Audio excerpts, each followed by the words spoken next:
Good evening, everyone. It's a nice Monday evening here with daylight saving. So maybe the time is not the usual time for you. I don't know. I mean, it's the usual time for me, but the time actually changed by 1 hour. At the moment it's 9 p.m. just after dinner. And what we're gonna do, we're gonna continue on our mission of player-to-player exchange, which is something actually we started already a few streams ago and we didn't complete yet, but let's say that during the streams we also did some other stuff, so it was not really, let's say, fully dedicated to this.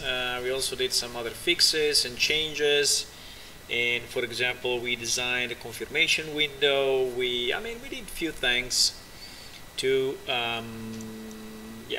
that we could reuse in the future in other functionalities as well. So that is our mission. Our mission is called exchange window, and it's basically the functionality to allow one player to trade items with another player. And obviously there might be a kind of a safe mechanism like is in mostly, I would say, all the games, so that both parties have to accept before the trade is actually executed. Okay, and players are able to inspect the items that are part of the trade, so just to be sure that they get exactly what they want, right? So yeah, so I think that we will continue. Let me see who is with us. Hello guys.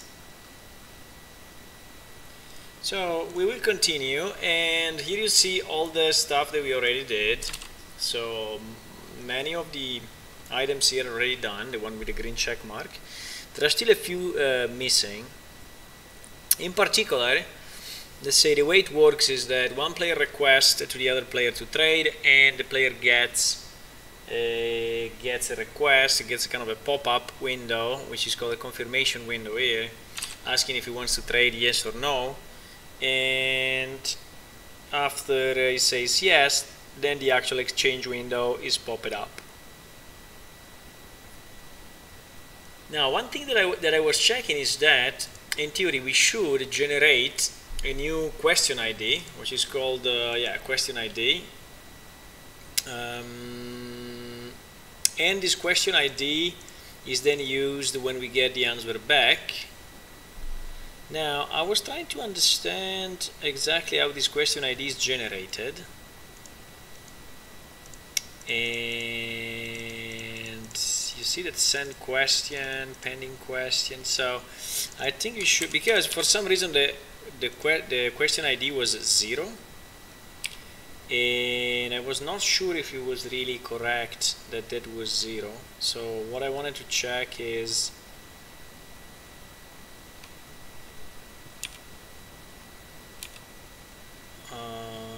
let me check. Send question, send question, send question, send question. So wait a second, it should be an exchange manager. I don't know why I'm searching it in all the files. I can just change it. I can just search it in one file, which is exchange manager actually. So I can do exchange manager, find, send question, current document.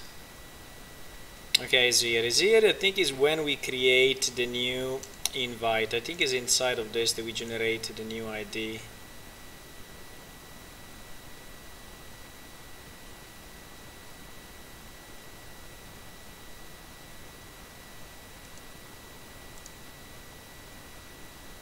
Or maybe it's inside the pen, because there is a hierarchy of classes.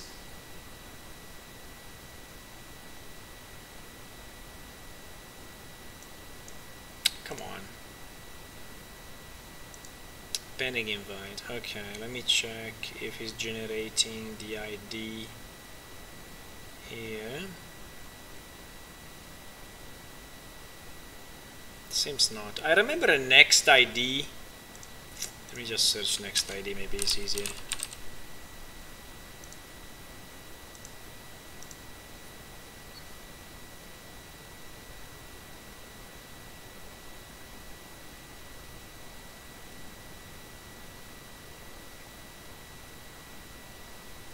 No? Because I remember that we were generating this ID somehow.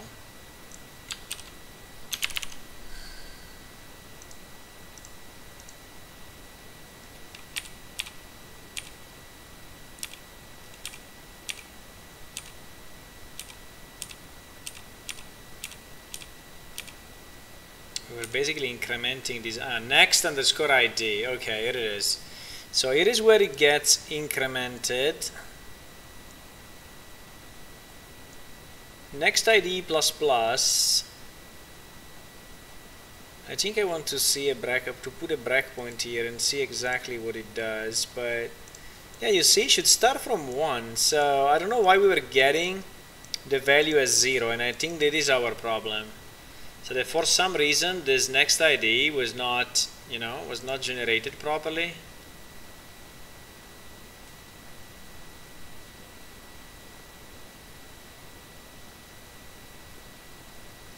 Also, I think this get unique ID is not correct. I think we need to do get PID.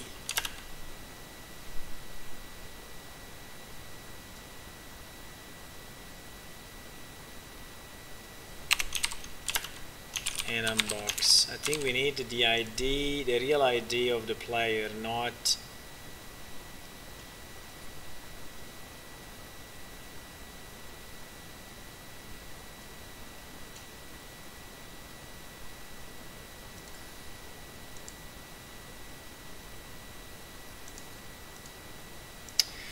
So we did a change between IDs and yeah, still client ID. I think we should change this one to APS character.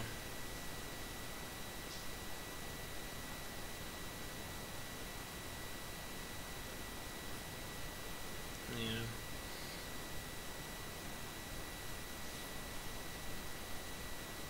You know what? Let's just change it.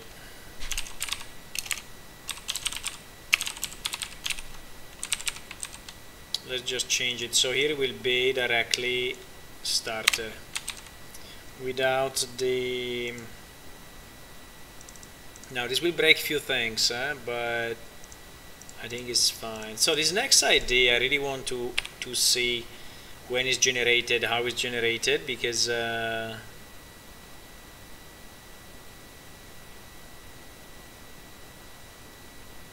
Also, there is another ID here that I see. You see these player starter get unique ID. Also, this one I think is not what we want.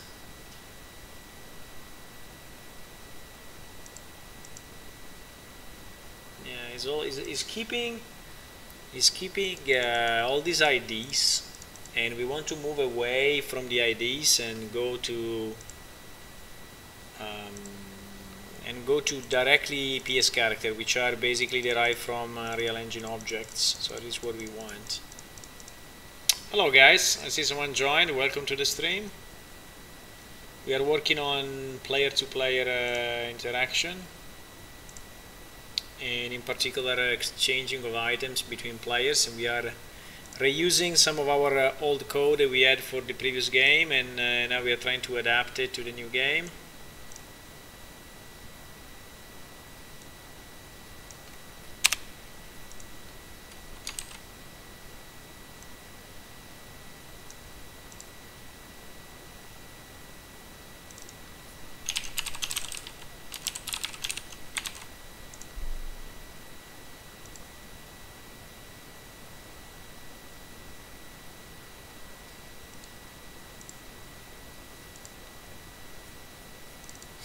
Yeah, I'm changing all to APS character pointer because it makes no sense for us to keep the ID.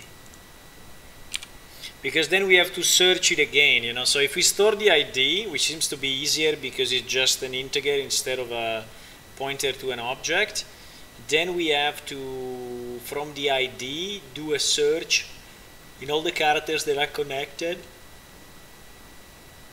and find the right one. While if we just store the pointer to the character, considering that the character is not going to change, because the character is not going to be destroyed unless the player is disconnecting from the game. But then at that point, they say that any exchange can also be can also be removed, can also be deleted, I mean made invalid.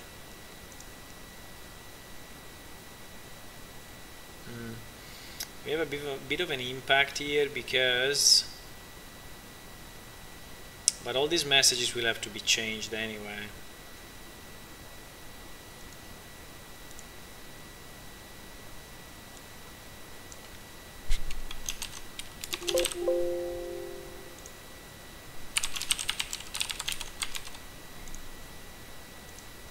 Yeah, we have a number of errors here, I know. So changing that single thing had a cascade effect, but we need to do it, so we have to fix all the other places where there is where there are IDs. We don't want IDs, we want pointers to characters, character pointers.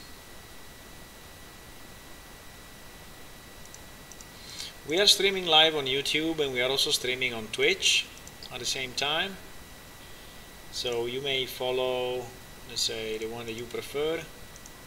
If you want to follow here on YouTube, would be nice, because I think that something happens when you reach 1,000 subscribers, or let's say 1,000 followers. Not subscriber meaning that you have to pay anything, but people that are just clicking on the follow button.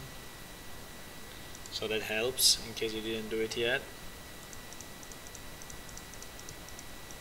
Okay, succeeded. Okay, so now we compiled properly. Now I would like to see in the breakpoint that I placed if which is this one, right? Yes, this next ID. I want to see if this ID is generated properly, because for some reason I was getting a message saying that the exchange ID was 0, and so it couldn't proceed to the exchange. You know, it was a bit weird, but,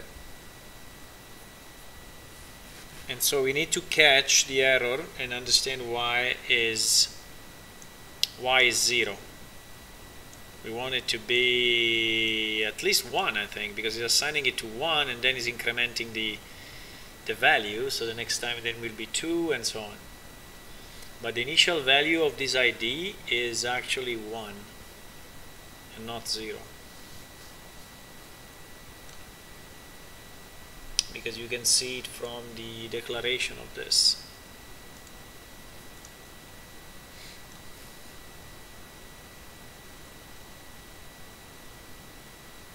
At least there was an ID equal to 1. No, I don't know if is. Didn't I see it? Didn't I see oh no, probably next ID. Yeah, PS exchange next ID equal to 1. Okay, so this one is equal to 1 and get assigned into ID. So this is what we want to double check. Okay, so the server is up, right? Now we want to start 2 clients. We need 2 clients because we need to actually execute an exchange between 2 players. So we have to connect with 2 different clients.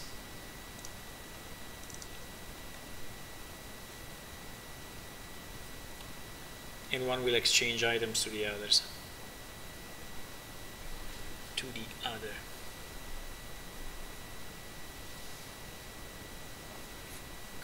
I'm sorry, my English is not always up to the, I mean, it's not always the best, but I'm not an English native speaker. I'm actually from Italy. Maybe the accent will tell you that.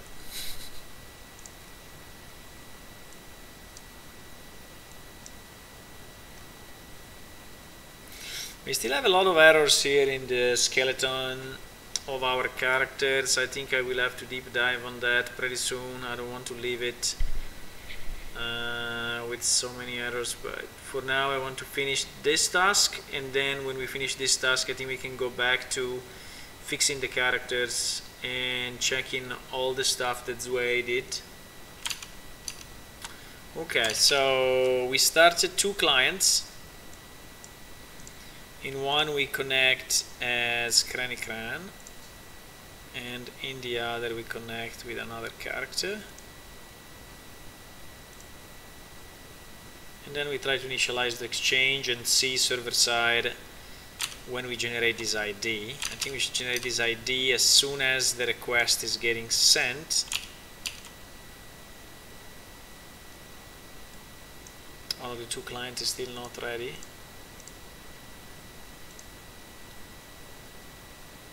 It's still loading levels in background, I think. Okay, so we just select the other guy. The effect is only head is normal, is as expected. So when I click here, okay, I get all this stuff, Huh? It didn't go through that. Do you want to try with Kranikran? Okay, so at least the question goes in. If I click on yes, nice. When I click on yes, that it generates the ID. Really? Okay. I was thinking it was generating it before when I was sending the question. No. Otherwise, what's the point?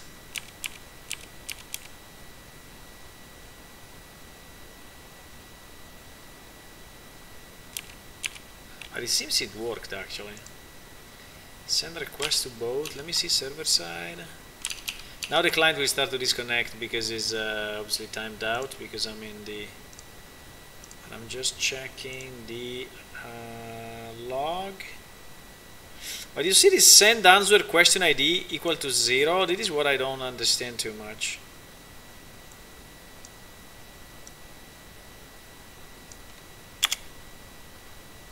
But actually arrived here and he went into send request to both, which seems to be okay.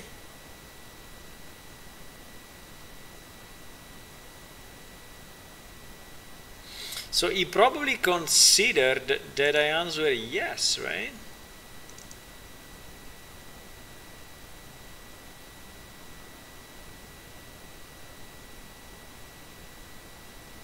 Yeah. He considered I answer yes. Absolutely. So I think he worked okay.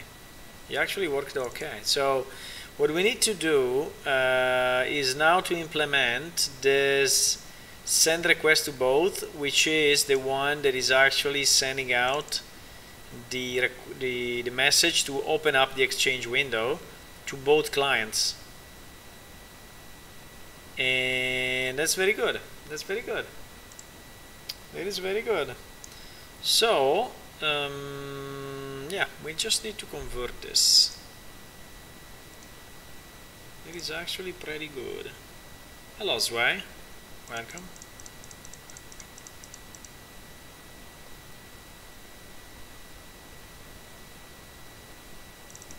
So we will not use any more, let's say, kind of a message. We just need to send a specific.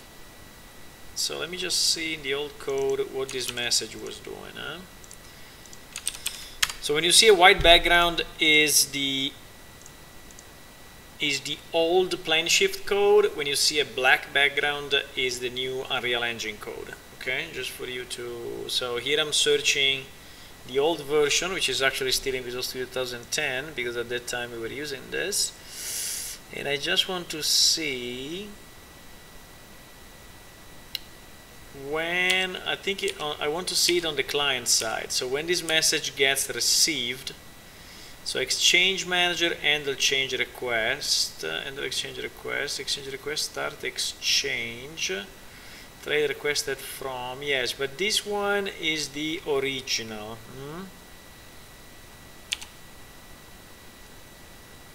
Send request to both, yes.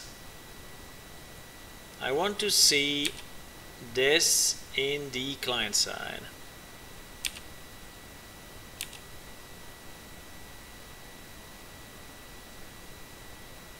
There it is, exchange window.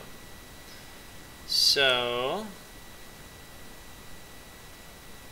exchange window handle message, starting a new exchange, exchange window start exchange. So it's basically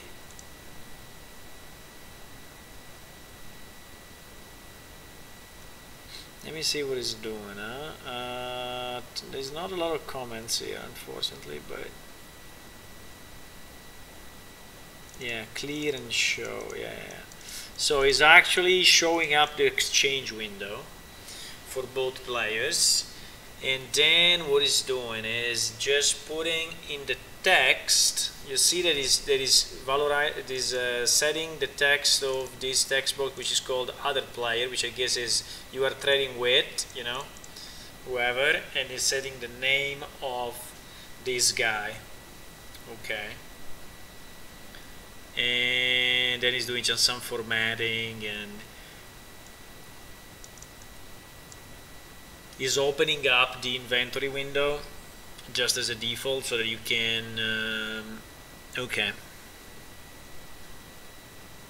which is nice. So yeah, it's not doing much more than that. So what do we need to do apart from quitting this, because anyway timed out? What do we need to do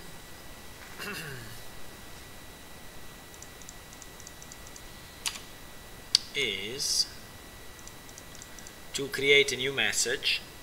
In this case we can create it again on the player controller, I think, because I think it's the easiest. So we put it, because it's not a multicast, so it's not needed. We don't need to send it to multiple people. We need to send it also only to the two guys that are exchanging, so it's not something other players will feel or see. And so we can create a new method. In this case should be something that I call from the server and I want it to execute on the two clients, and I want this to be in a blueprint, right? So it must be a blueprint implementable event, which is like this one.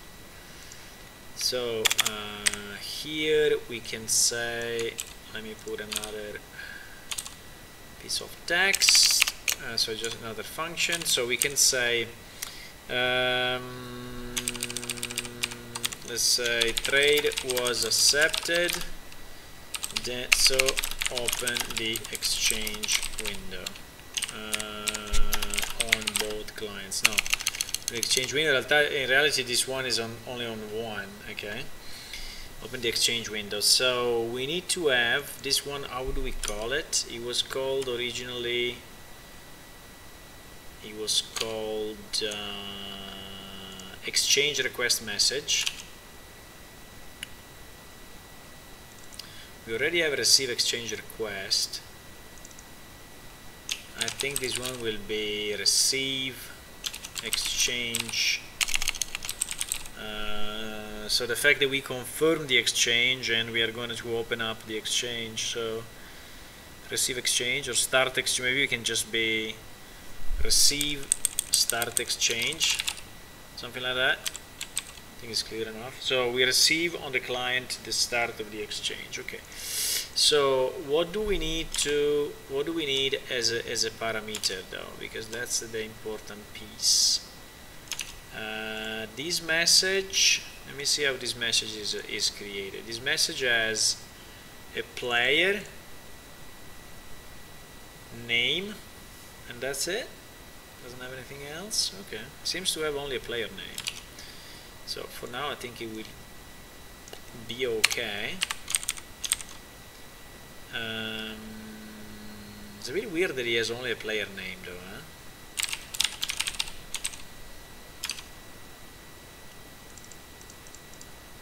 Because like when the exchange then is completed,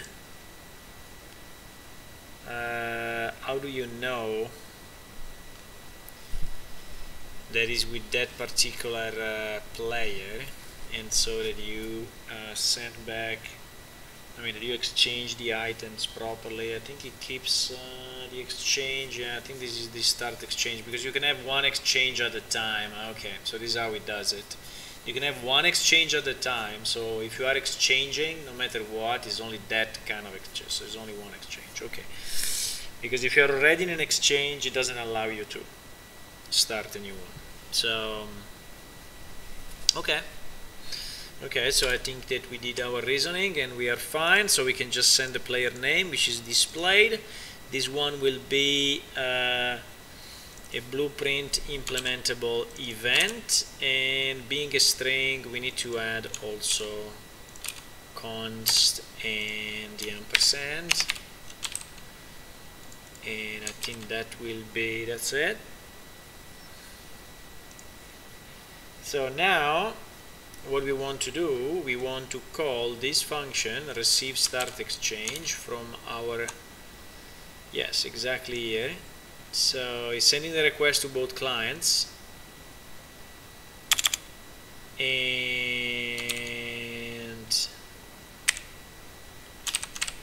so here we need the starter client and the target client. So is this an APS character? Yes, I think it is. So the APS character we should do as usual get controller, and this controller we cast it to our plane shift player controller base. Maybe one day I will change the name of this thing. Yeah, so having done this and having taken our controller, then we can call receive start exchange, and we need to pass in the target name. Okay, so this, and it is the one that we pass to the starter client. Then we have exactly the same for the other guy, and so in this case we will send it to the, I'm sorry, so this one has to be before that. Okay, so let's do it like this, so maybe it's more readable. And this one will be sending, yes, client name. Okay, so there is another parameter that we used in the past, which was the fact if it's with a player or with an NPC, but at the moment I think we don't care about that, because yes, I think we don't care. I think we don't care. Was a way to format the screen and the window, but for now it's okay. We can improve the graphics later on. I mean, at the moment we are not caring about graphics. The only problem here is this get char name. Do we want the char name? Do we want the full name? I think it's best if you have the full name. No? At the moment it's just saying name, but I think full name is probably better. So cranny or cranny cran, no? So I think that you want the full name. It's impossible to have two players with the same name because the name is unique. So when you have registered the character with a name, that name will stay unique forever in our game, which I think is a cool thing. I mean, I think it's nice. So you cannot have, you know, 10 people with the same name. But it obviously restricts a bit the options. So when you have many players, many registered accounts, and many players, the number of names you can use are starting to get reduced. So that's one of the issues. Okay, so this way we are sending to the client and we are calling this method, which at the moment is not implemented yet, but we will have to implement. And this one will basically just open up the exchange window and then do the setup of the exchange window, sending the name of the character so that the exchange window can just display you are trading with and then the name of the character, right?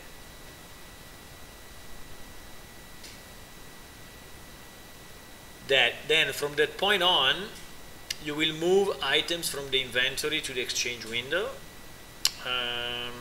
and then I think it works already, so that piece is not something we need to do. But then you will have an accept trade, and when you accept the trade, I'm pretty sure there is another message that is actually checking the box and sending it to the other client. So now, where is the accept trade? Let me see if I find like accept. Yes, there it is. Handle exchange accept. So this handle exchange accept is handle exchange accept. Handle auto give. I have no idea what is it. Okay, handle exchange accept anyway is a new message. So also this one we will have to add. There is handle exchange accept and handle exchange end. So what are these two things doing? Well, the accept is pretty understandable.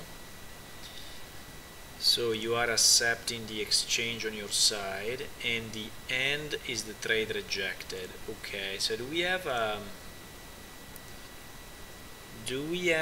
a button to reject? No, we have just a button to accept. So it's assumed that when you close the window, then you are rejecting the trade.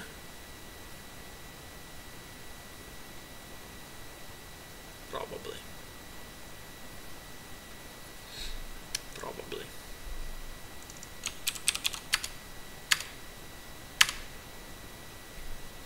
And there are also many different cases in which you cannot process the trade, like you don't have enough space in your inventory or whatever. There are so many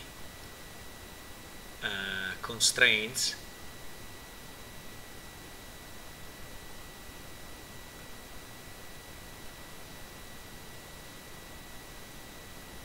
Okay. So I just wanted to check one thing. I can do it. So is this message exchange end? Message type exchange end.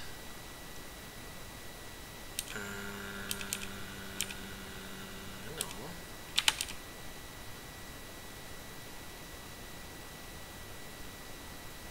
Message me.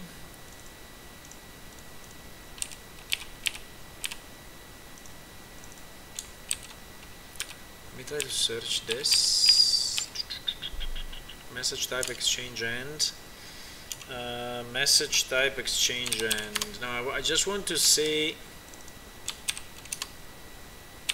when it is getting created, if it's only when you close the window or PS exchange end message.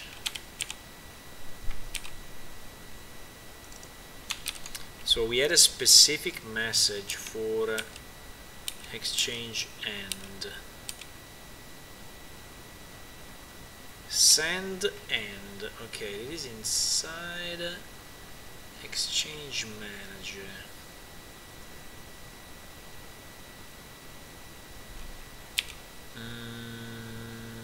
PS exchange window send end. Yeah, I would be interested to know when this is triggered. Yeah, it's when you close the window. Yes, sir. It's when you close the window. It's a bit stupid, but anyway. So there is no no button for refuse trade. You have to close the window actually.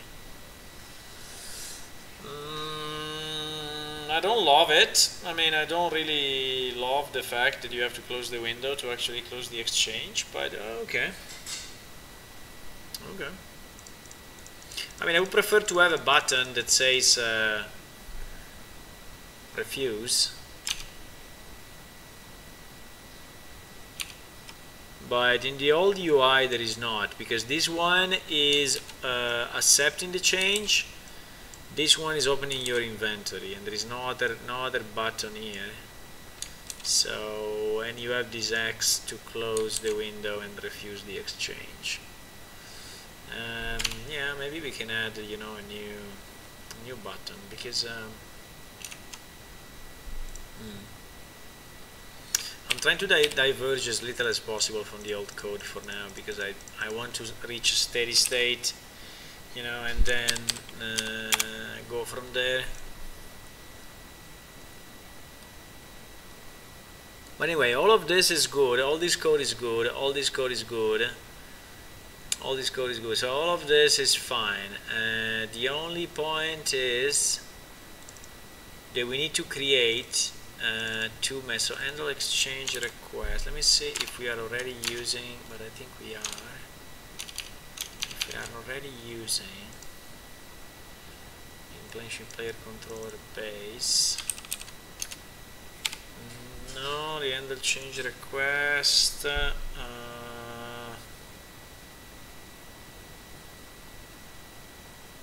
Actually, we are not. No, but we have the send answer, right? Yes.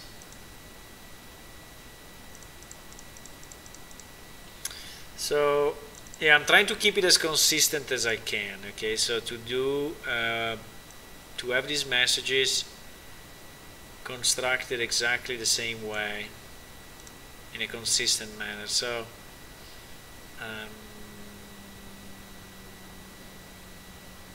where is the exchange?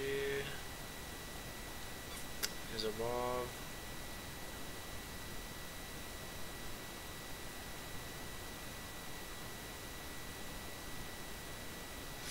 Okay, inventory and exchange. So we need to do the same, and this will be so. The receive start exchange is actually sent from the server to the client, but we also need the opposite, right? So we need two events. One when you are clicking on OK,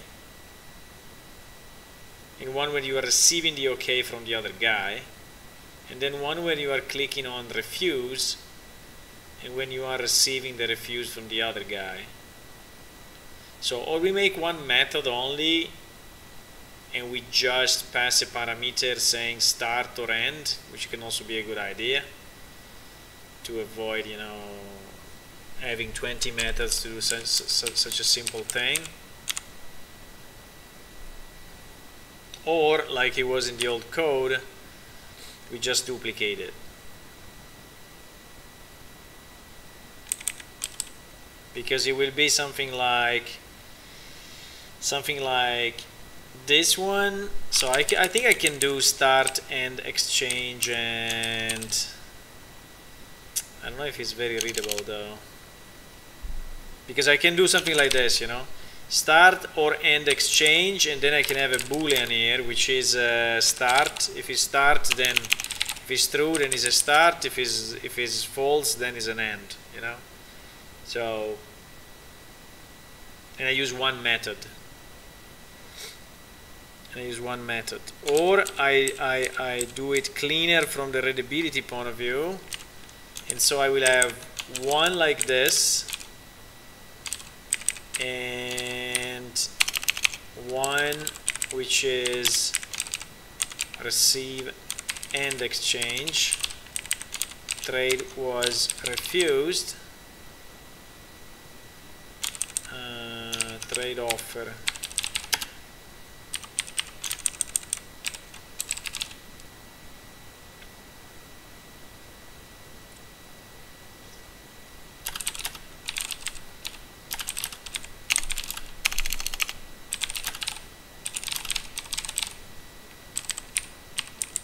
Something like that.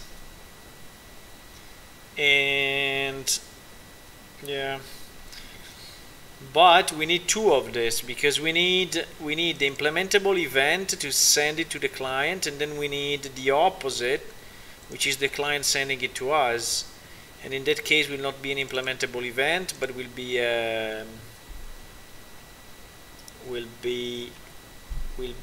just a blueprint callable.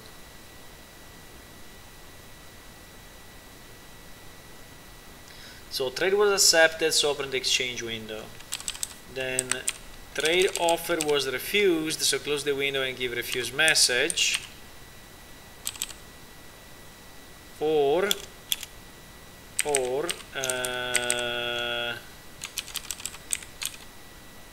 there also must be a trade accepted though, because trade accept, receive, accept, exchange. So trade offer was accepted, so displayed on the window.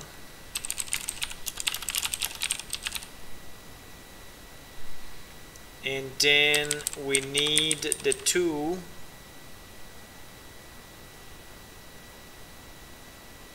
which are just blueprint callable. I mean, so many back and forth, by the way. This one will be not receive, but this one will be send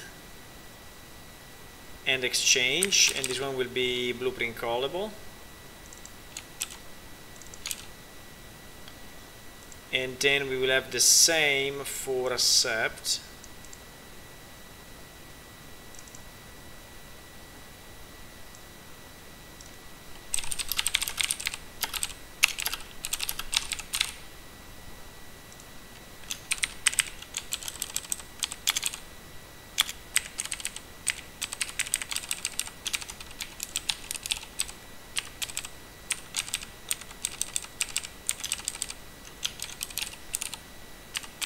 So something like that. Now I don't think I need the player name anymore. I think I need the player name only in the beginning, when you start the exchange. Then the end, yeah, there is no, yeah, I think this needs no parameters actually. I don't need any parameters here. So if we do it this way, we use for functions. If we pass in a boolean, we will not use, yeah, we will use two functions only. I don't know which one you prefer, but hello Tua, welcome. I mean, it is more clear because you have one method for each, so it's a bit more clean, but it's a bit more verbose. Now all the blueprint callable, obviously we have to implement. So there will be a send exchange implemented in PlaneShift controller base here. There will be this.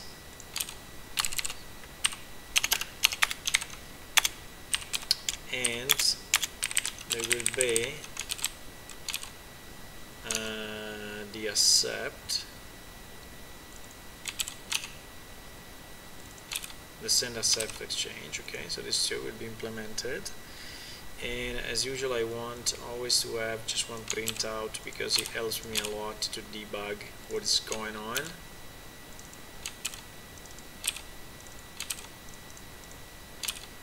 Okay, and so now the send and exchange is actually going to exchange manager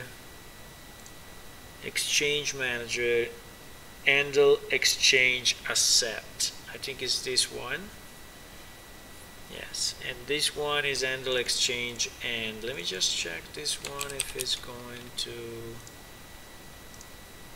Yes, it was just a message, a direct message. Okay, it's fine. It's fine. So we started with the what? With the accept. Yeah, we put it in the opposite order, but it's okay. So we can go exchange manager and then handle request accept, which to me doesn't take any parameter. Well, actually it takes a parameter. PS exchange accept from blah.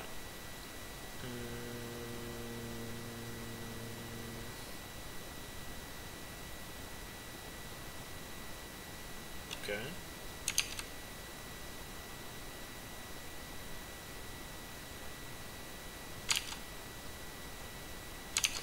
I mean, if you want the If you want the pawn, I can just get the pawn. I mean, it's not a problem. I can just do this, like I'm doing most of the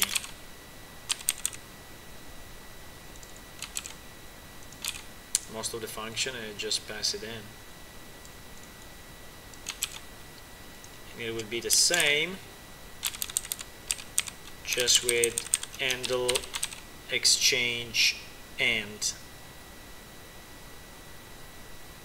Handle exchange and. Handle exchange and as one additional parameter. Why? Handle exchange and as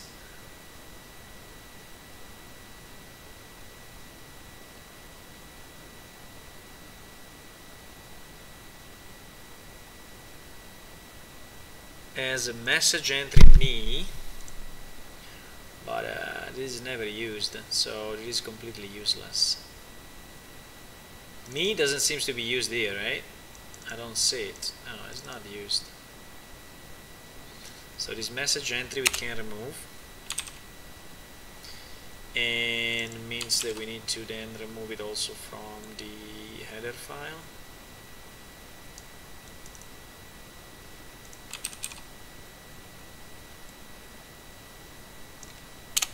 Okay. Why this handle exchange request still has a message entry me? I don't get it too much.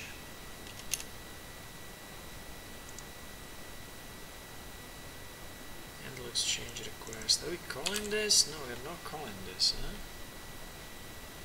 Handle exchange request.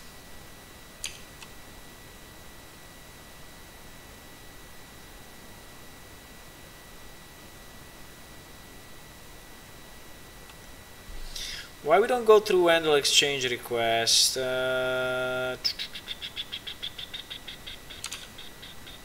bit confused now. We should have one method that we call when we initiate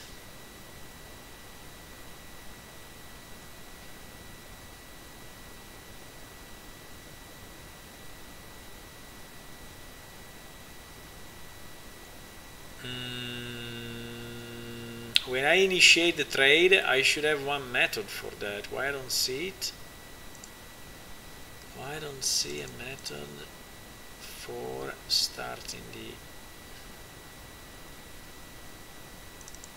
Because this one is the one that goes from the server to the client. What I'm saying is the one that goes from the client to the server.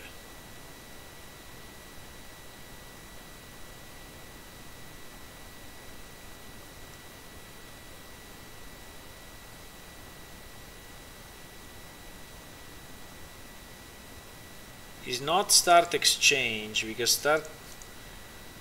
start exchange, no.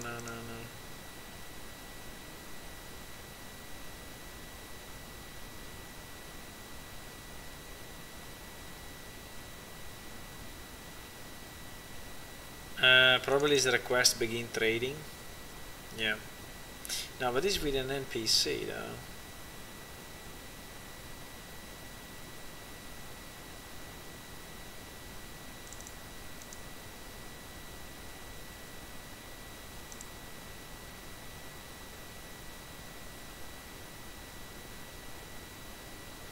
I think I need to launch the editor to see it.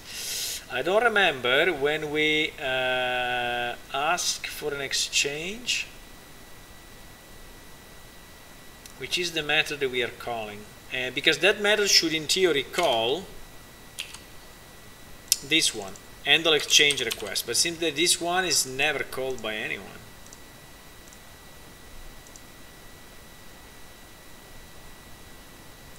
Handle exchange request seems is never called by anyone.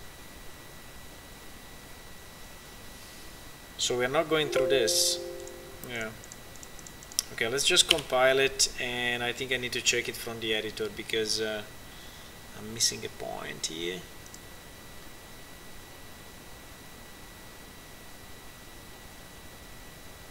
Hello, Sand.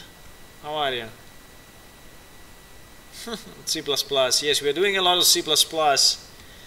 because we have a legacy of C++, so we want to reuse that legacy.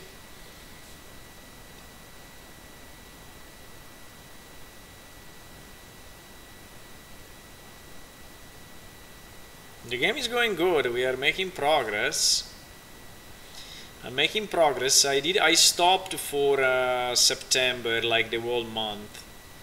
I didn't do anything in September. I did a bit in October, but very little. So I stopped for a month and a half, or a month, a few weeks. So, but I restarted now. I think I restarted. I have, let's say, some more motivation. A guy donated $50 yesterday, no, 2 days ago, to keep my motivation up. You know, it's always nice to receive a donation. Not that I need it, but because I have a job, but I mean, it's always nice anyway. See people supporting. The game is out already. You mean the new game? Yeah, the Unreal Engine version. Yes, the other one you can play anytime. You go to planeshift.it, you download it and you play it. But yes, it will be out. It will be out. I think it will be out.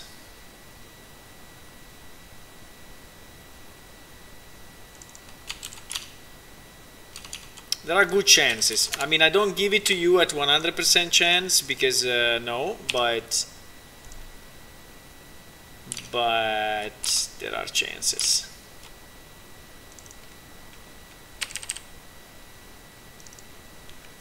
There are some chances that this game will see the light.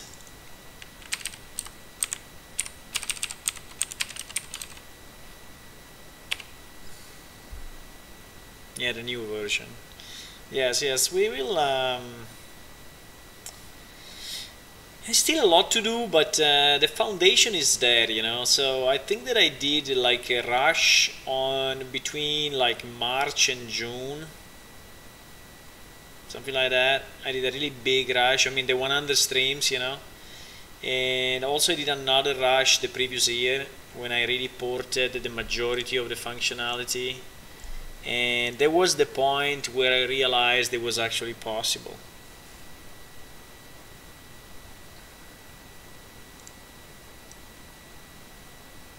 Because there was a time in which I was not sure if it was possible, because the amount of code that we had was so much, and I didn't know if that code would have been reusable, and if yes, to which extent. So if we could reuse like 10% or 90%, you know. So, but then after going through all the conversion, I really realized that yeah, we can reuse the code, at least the server side, to a large extent. So so you see a bit of blueprint now. Wow, blueprint happiness. So event receive exchange. So here we are receiving the exchange request. Now I want to see when we ask for that. Trade request to another player. Receive no. I want to see the one where we. Where is it? It's not here.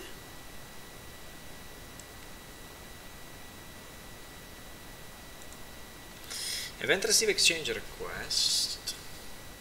Yes, but I trigger it, right? I trigger it with my Interact UI. Pretty sure of that. Exchange interaction window, here it is. Start exchange message, this one. Start an exchange with an NPC. Ah, okay, it's the same that with the NPC, just that we have, yeah, we then determine if it's a player or an NPC. So, it's actually this one called start exchange. Start exchange, method used to exchange between player and NPC. Okay. Eyes on PS character for whatever reason, that's why I was not seeing it. But then PS character start exchange, here it is, I was already selected. Start exchange should then call exchange manager start. It goes directly there, it doesn't go through the handle request. Okay, okay, that's why I got a bit confused. Yeah, the update will bring players for sure, and yeah, I agree.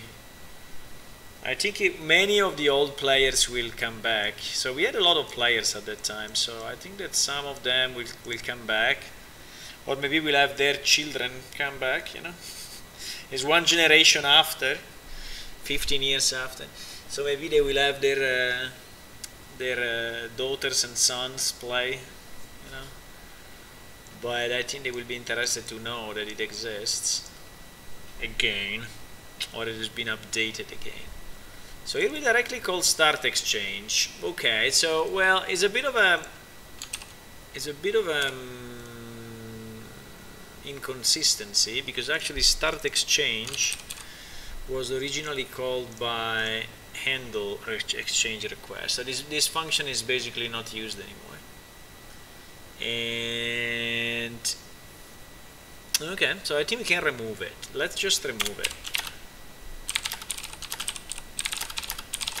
We use start exchange, we call start exchange directly.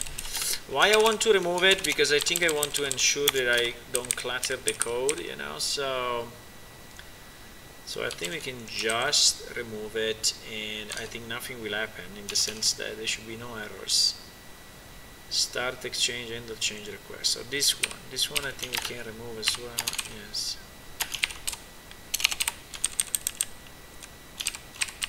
I will still comment it out, but one day I will remove it completely. Okay. For now it's commented out. But and Sand, how is your game going? What did you do recently on it?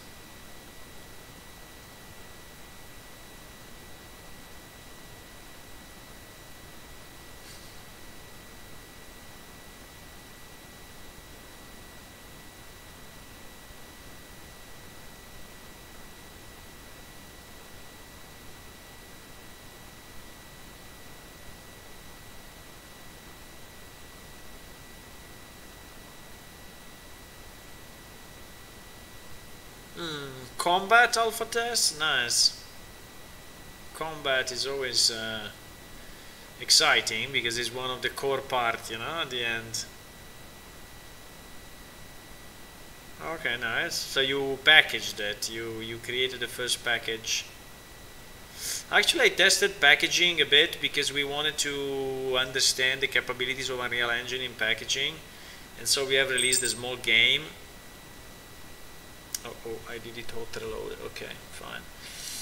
We released a small game which is available on the website in Unreal Engine, and we released it for Windows, Linux, and Mac, because I wanted to test this, you know, the compilation on the three platforms and see if it was working okay, and the performances and such. And I mean, actually worked okay. I had to buy a Mac Mini, but because obviously to compile for Mac you need a Mac. But you need an Apple box. But yeah, okay, so it compiles okay. That function is not used then, so we need just to have handle exchange accept and handle exchange and. So now we have these two methods. Server side, these methods are perfect, we don't need to change anything. The problem is the client side. When we receive these two things, now we have to call we have to call this. So the window will open up, and when the window is open, when the exchange window is open, which is this one, we want to, so this button is the accept, right?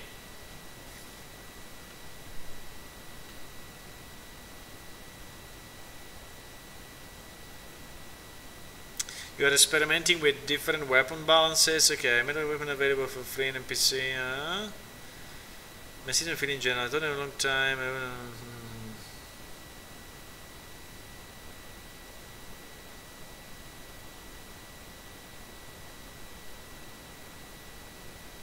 Yeah, nice. Well, we have the same concept of attack queue. So you are queuing your attacks in a queue in plane shift, and those attacks get yes, executed one after another.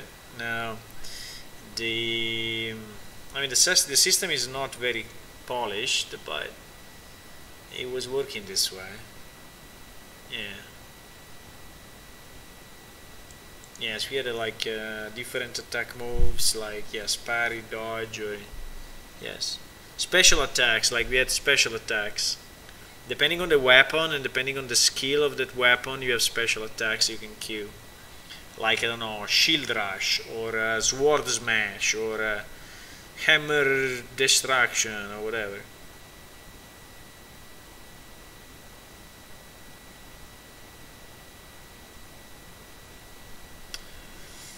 Okay, so you know what? I would really prefer that this window doesn't have a close button, but it only has accept and refuse. Because doing it from the accept button sounds so stupid to me. Can we copy this and make a refuse?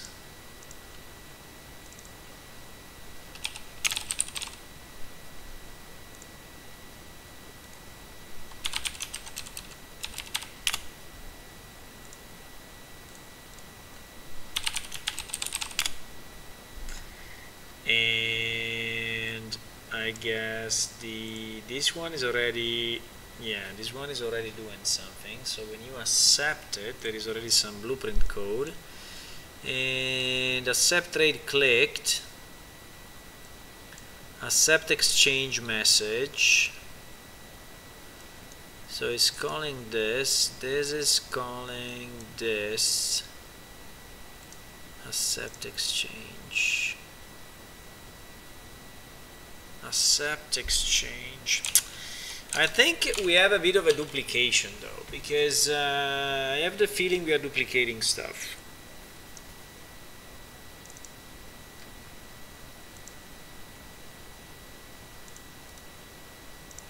Like this accept exchange, you know?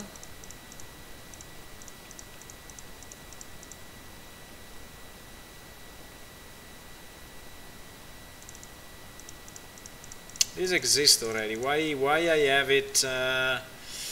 Why I did it again on Blueprint on the player controller? I don't know.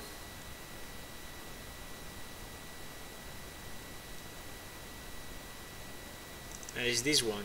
Send accept exchange. It's exactly this one.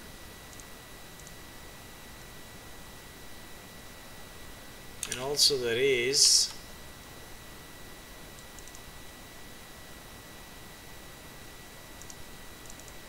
also start exchange, but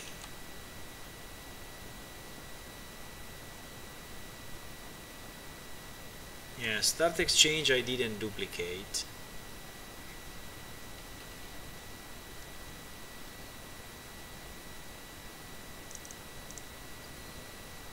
Receive accept exchange. It's a bit in between, you know, PS character and control and player controller. And player controller. I don't know why I split it this way. Why Alf is on PS character and Alf is on the other one. I have no idea.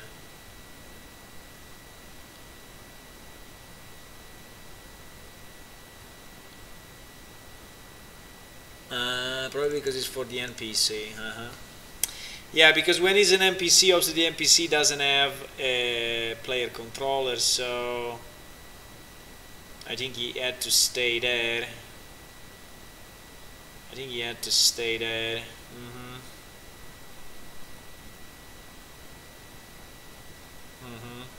Okay. Okay, I think it makes sense. Method used to start an exchange between player and PC. I think we should have the same.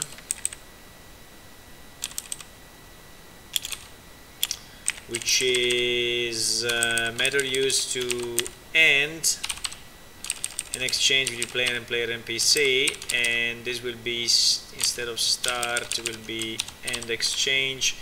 I would prefer to have, like, call it send start exchange and send, and so all the send that are sending from client to server I think is better. And also this one, send accept exchange, I think all of this I would like to be named this way, so at least the naming is correct. I will have to change all of those, and I will have to change it in the blueprint as well, so it will be a bit confusing at the beginning, but it's okay. So send start, send accept, and then we need also a send end.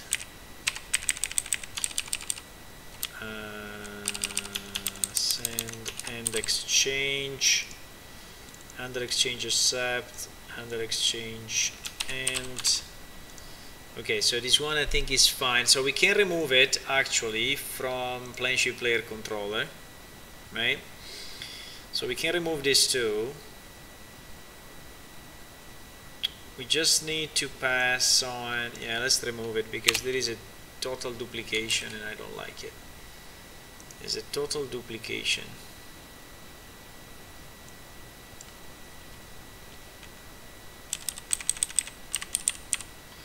Send accept and send end.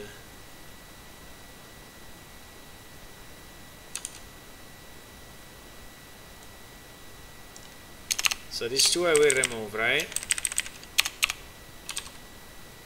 No, wait. Yes. These two I will remove. So here I have only the implementable event, so the one the server to client, and here I have the other one coming back.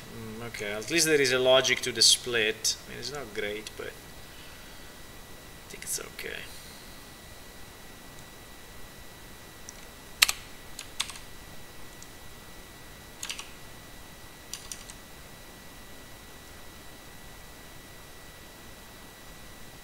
Okay, I think it's fine. Like this I like it a bit more, so at least we split the functionality between one and the other. Okay, so now now we need to change, unfortunately we have to recompile and change all the calls from the blueprints because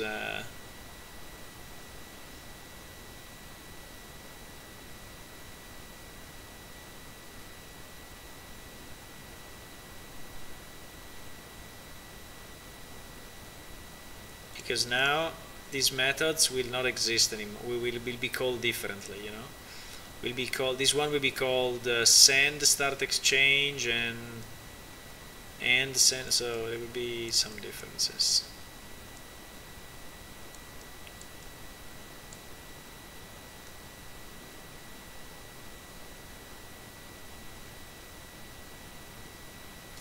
Yes, for sure. All the stuff that you have seen, you will let's say understand and learn in your subconscious. Yes, and then you will know it in like half an hour. You will try. You will say, "Oh yes, I remember when this guy was doing this."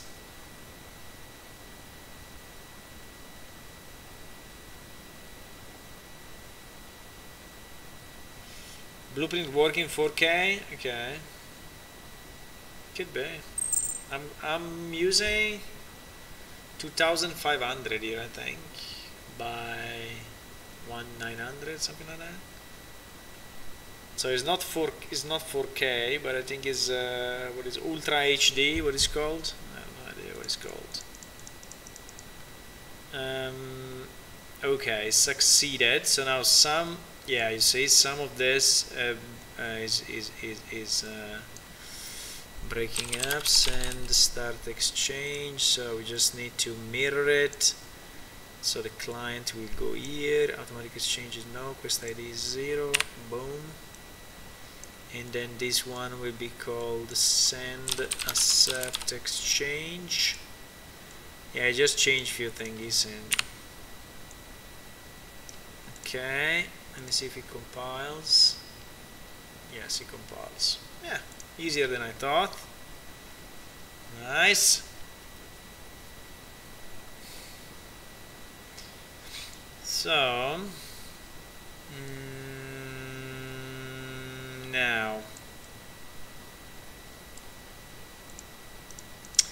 I will need also one to end the exchange, right? So this accept exchange message, I also need end exchange message. End exchange message. And this one has to be run on server, no, multicast, run on server and reliable.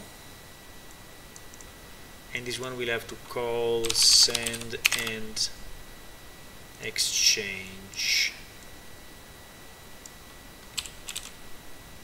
Call server to end the exchange. Okay. Is it as simple as that? Yeah, probably yes. I don't know.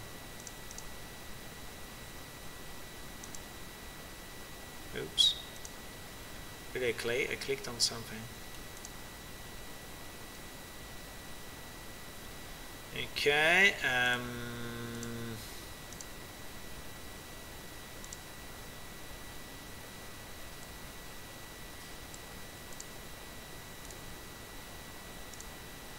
Okay. Street Fighter. So now.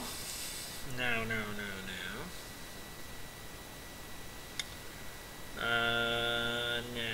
I saw you playing a lot of Fortnite. You know, because Discord, if you don't configure it to hide it, is typing next to your name what you are playing. Actually, I've disabled it, but you didn't disable it, so sometimes I see you playing Fortnite. Do you like it? I think it's a good game. I played it quite a bit, and well, not much because I'm not a fan of FPS in general, but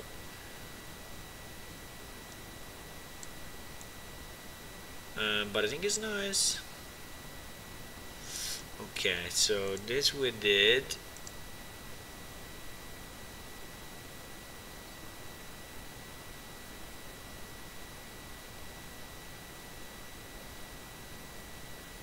Overwatch is also nice. I played it sometimes. It's very fun. It's simple. I mean, it's straightforward. There's a very easy game. Easy. I mean, not easy in the sense of being easy to play, easy to win, but easy to play. You know. So it's very responsive and nice graphics and easy graphics. I mean, I like it a lot.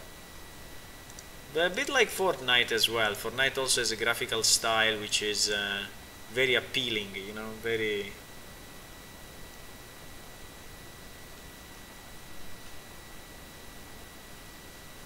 Junkrat? Okay. Yeah, Junkrat is a bit annoying, so I understand why you get the hate, because it's just like shooting, hoping to hit something, you know? And when you hit something, the other player will say, stop spamming, just shooting randomly. You are just randomly spamming and you win, you know? Yeah, I know the feeling, because I've been playing versus Junkrat a few times.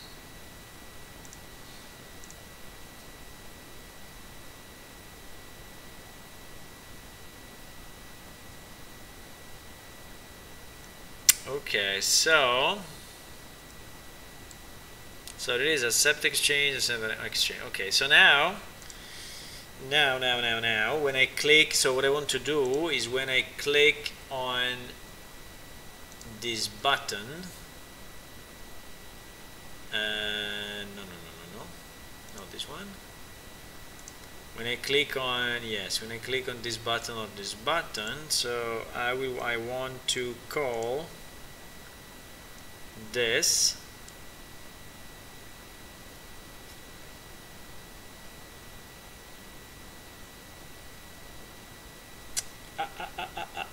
there is a problem here though.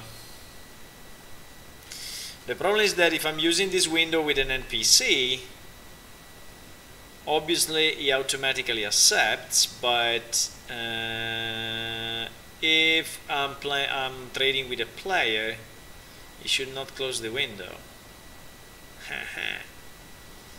So that is why I need to know if I'm trading with a player or not. And the window has to, yep. So when I start the exchange, I need to know if it's with a player or not. I need to know. So when I call, I think I know it already, but trade request to another player, receive exchange request on client, receive exchange request on client, receive exchange request on client, create window confirmation, set up confirmation, add to viewport, okay, send the answer, fine. Now,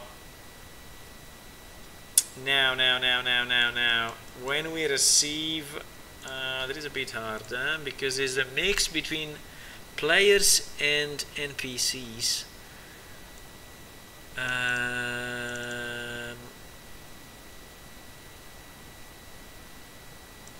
Send, accept, exchange, right, and here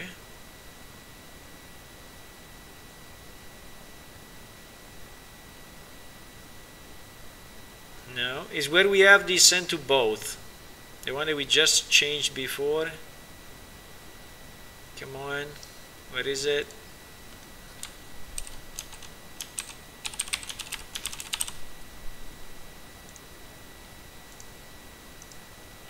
Come on.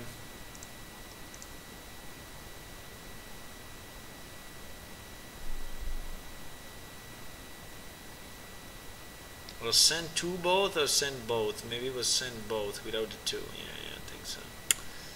It was send both.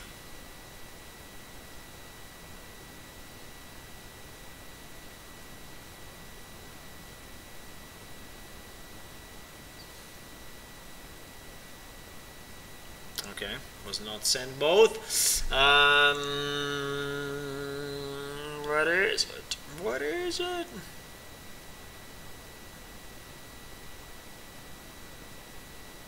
Must be here, boys. It must be in this document. Okay, there it is. Send request. Okay, it was send request to both. Okay, when we do this,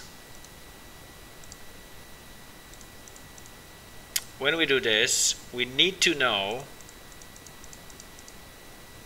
receive start exchange. Right. So this receive start exchange goes on the controller and is receive start exchange. Let me just check it. Is this one that I added? And the problem is I think I have a duplication because I have one. No, I don't have a duplication.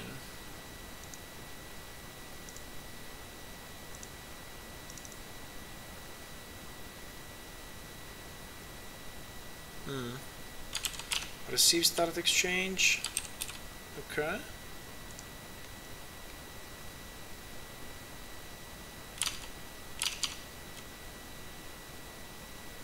This one I never did, huh? This one I never did. Okay, so I think it's good, meaning that when we are trading with an NPC, we are using this thing, start exchange message, and this is with an NPC.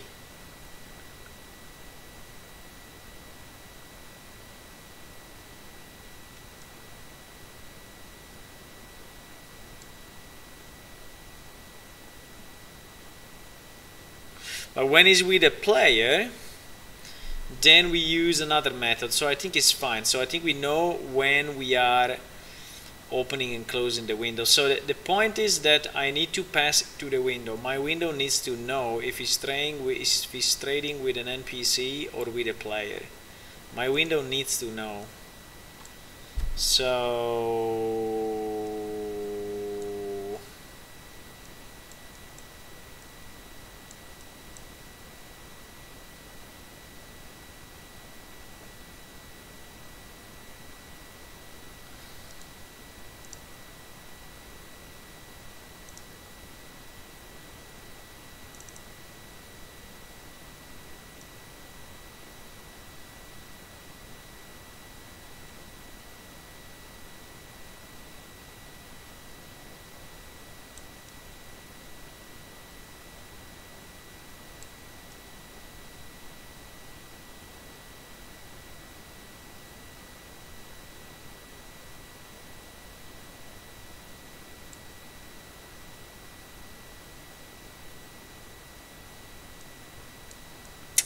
bit confused, boys.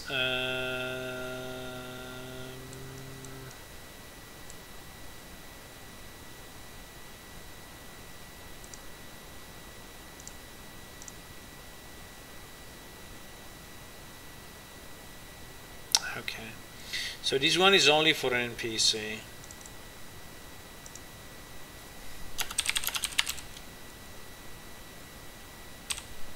This one is only for NPCs.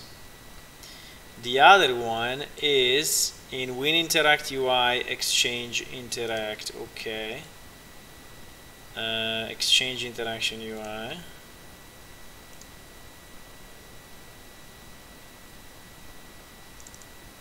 Which is actually here. Yes. And this is the one that I use for players. Okay. So this is the exchange with players. Okay. The point is that when I ask this to the server is going for this send start exchange, but here you see it's for an NPC. So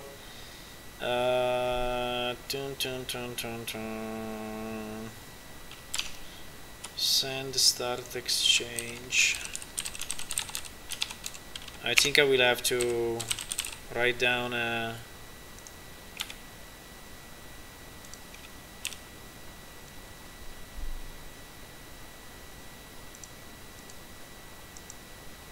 because I'm starting to get very confused about all these methods. Determine if the target is a player or an NPC. Okay, this is when we start. Okay. And he starts the exchange. Okay. And if he's with a player, he asks the confirmation. Okay. And if he's not, if he's an NPC, he automatically opens up the exchange window. Okay. Okay. Okay, I think I have it in my mind.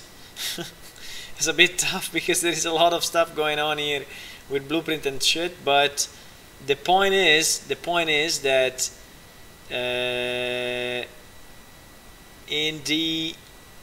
no, I closed it. I closed it. I wanted to search this. Wait. I have it in my mind. We can do it, boys. We can do it. Okay, here is only with NPC, okay? So here I will have to set up my window, to set a variable or something in my window telling it that is for an NPC. So here the win exchange at the moment doesn't know, he has no idea, okay? So we need to create a new variable and we call it with player. Trade with player, let's call it just with player like it is in the server side, and we do it a boolean, right? Boolean, and as a default I don't care what it is because it will be set all the time. So this one should be visible from the outside. Yes, it must be. And here in the chat bubble what do we do?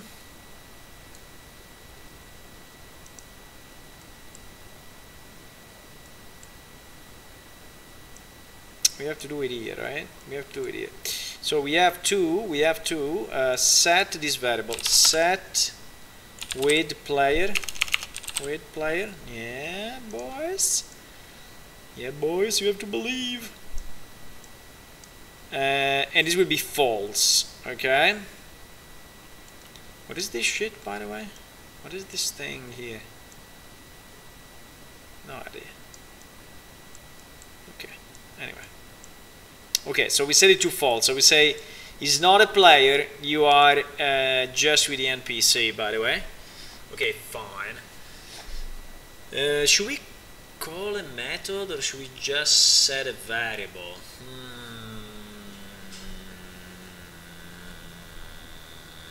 Because actually the best will be if it's an NPC, remove the receive part. But I don't know. I think it's a refinement. I think it's a kind of a refinement. We can also go without. Who cares? Who cares? Okay, for now, who cares? So here we set it as a player mode, and we have to do the same in the other thingy. So when we call our Planescape player controller, blah blah blah, and when we receive the request to open the exchange window, which is basically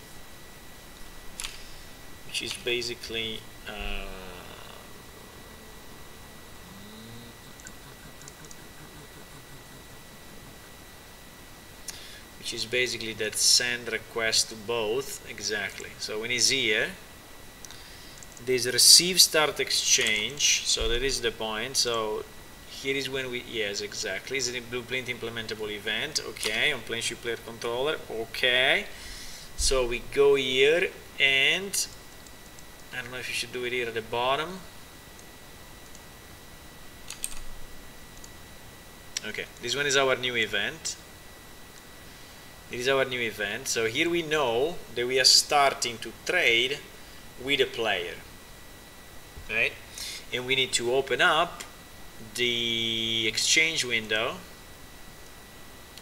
exactly like we do it like here. Maybe I should create a freaking method because I'm copy pasting this piece too many times, but okay. So here, boom, all this shit, yes, all of this. So target is what? Character blueprint. So we have to set this, bam bam bam. Well, get player control is not needed because it's me, and our win exchange, I guess, is here.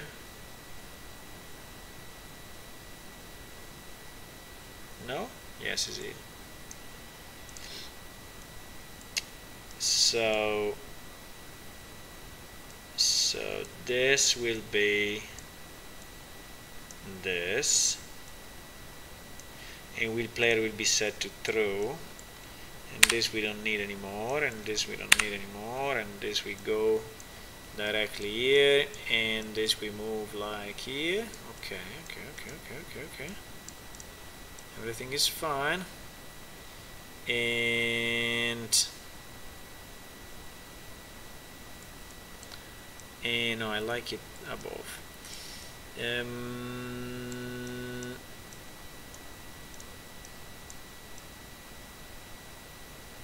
Okay, and here we need to get our player. Well, 1 second, calm down, because here we are on the server side, huh? Calm down, because we need to call. Yeah, we need a usual trick, because this one has to happen on the client side, boys. All of this is to happen on the client side. So we need to create a new event, as usual, which will be called receive start exchange on client, right? And why is without spaces? I have no idea. Receive start exchange on client. This one will be executed on owning client and reliable, and we'll have one parameter which is player name.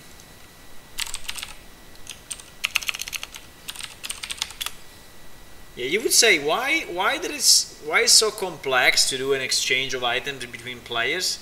Yeah, in reality, I mean, it's not that complex, but there are a lot of back and forth, you know. So there is the one client asks to the other to trade, then the other client is saying yes, I want to trade. Then you pop up the exchange windows. Then in the exchange window you can move the items. Then after moving the item you can accept the trade or refuse the trade, and those are additional two messages. And that refuse or accept has to go to the other client because he needs to see if you accepted the trade or not, and so on. So it's this is why it seems simple, but in reality is not.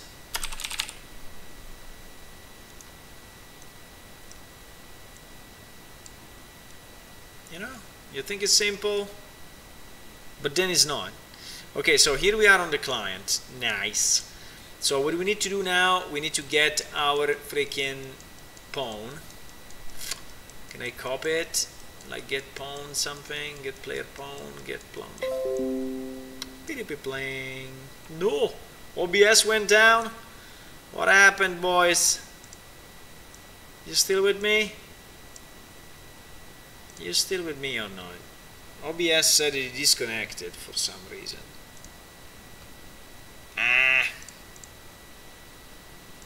I think I disconnected from the internet. I don't know, I think I'm back. Can someone tell me if I'm back? I think I'm back. Hello? Yeah, I think I'm back. Okay. So here we need to do all of this.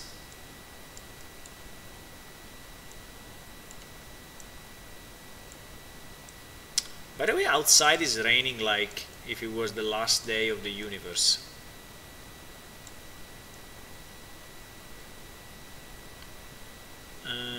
Okay, so we get our player pawn, we cast a character, we set the window, which is the exchange window, and we set the windows visible, we show the window, we clear the slots, we clear the other slot, we set it with the player, and we are ready to go.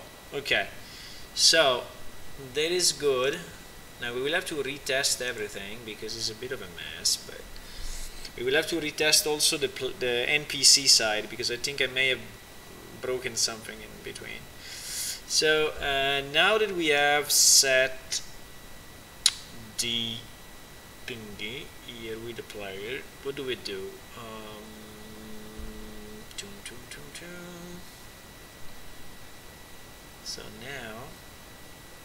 So now in our window, which is the exchange window, finally we know if we are trading with a player or with an NPC.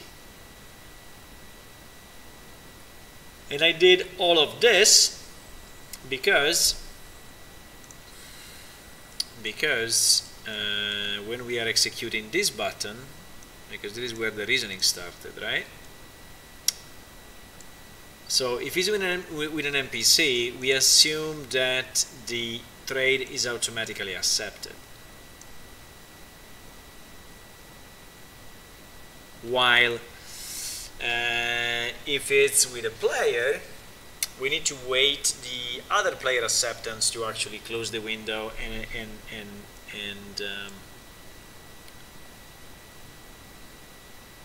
accept exchange message. Yes, and let me just check if this accept exchange message, send accept exchange, I think that is good.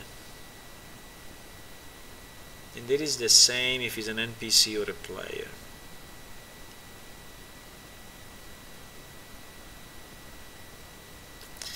Not 100% sure of this though. Okay, let me see the code. Send accept exchange.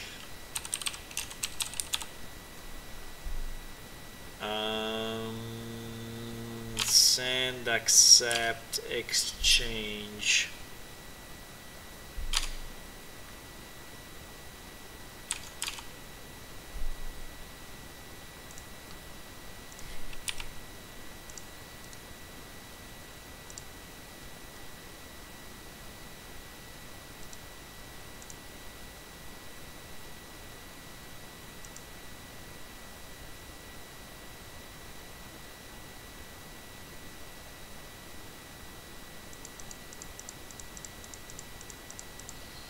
handle accept.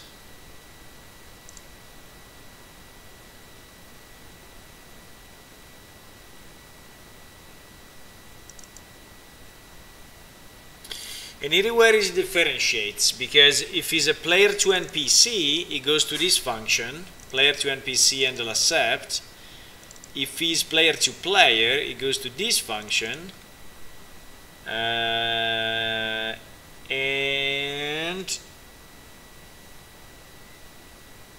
right, and is doing all the checks. If both accepted, then the exchange is actually going to complete. If only one accepted, then he has to wait for the other to accept. You know, and this is what I want to understand. So all of this is fine.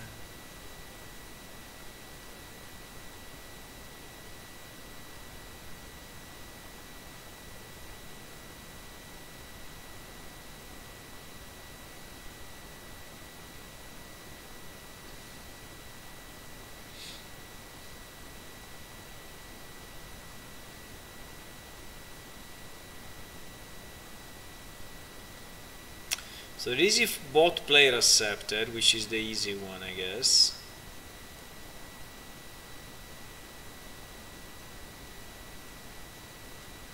If not, here we have another message. If not, is sending the exchange status to both. Okay.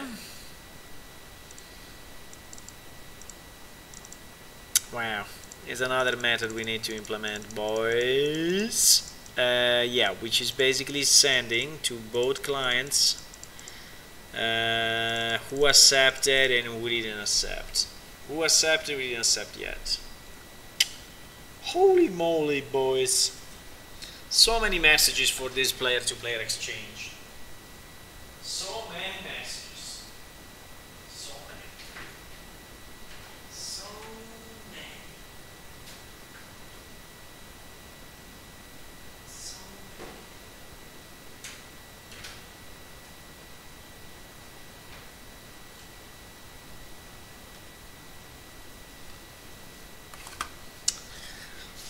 So I just got something from the fridge because it's a kind of a tense moment and I need something for the fridge to continue.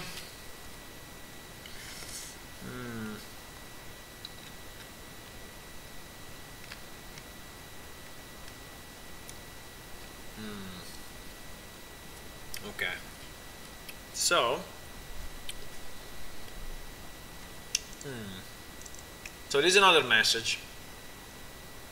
This message is again sent from the server to the client, so it's a blueprint implementable event, and he has, I don't know why he has the unique ID of the player, I have no idea.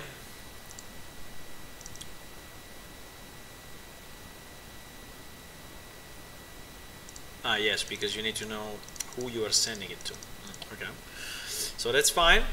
So it will be identical to our other method, which was send request to both, right? It's something very similar to this. Let me just copy it here, with the difference that we don't need anymore the target name, right?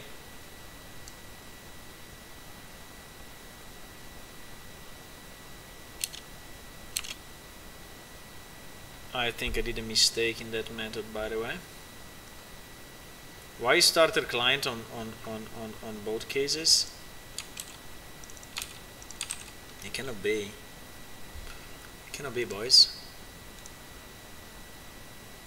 Why starter client on both?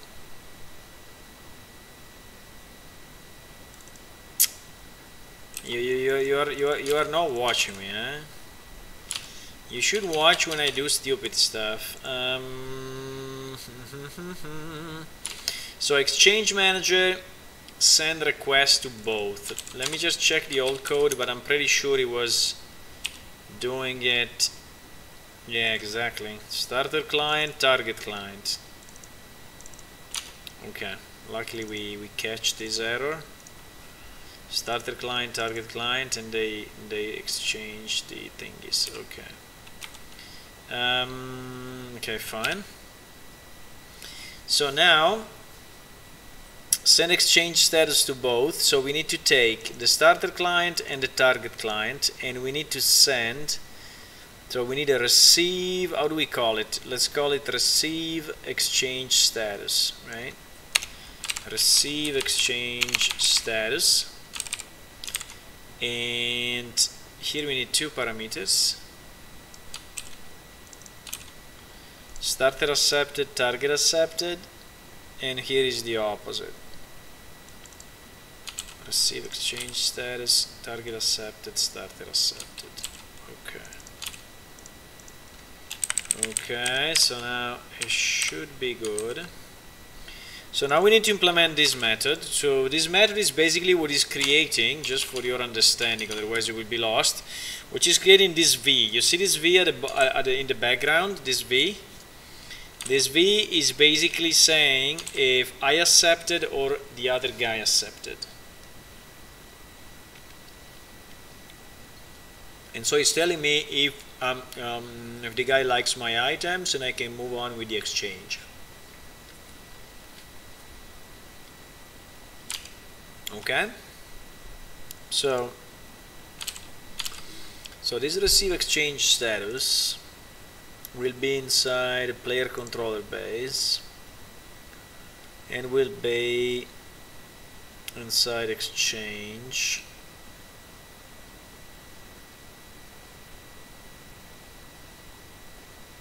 right? So it will be here, and will be a function like this. Implementable event is obviously void. As a parameter is taking two booleans, which are those two guys we have seen before: starter accepted, target accepted. Well, how it is called?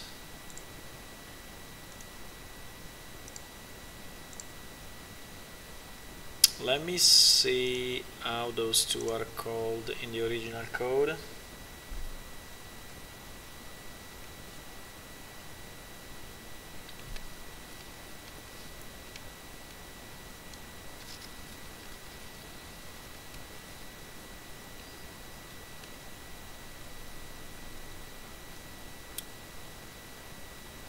It's called player accept, other player accept. Okay, let's call it the same.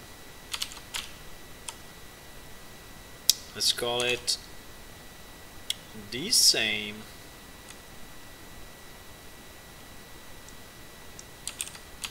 Okay. Okay. Fine. So we did this. So now I have to recompile this because I need this method on the blueprints, and in the blueprints I will have to catch that message as well, and I will have to catch it in Planeship Player Controller. It is still under exchange. I think we can keep the same box.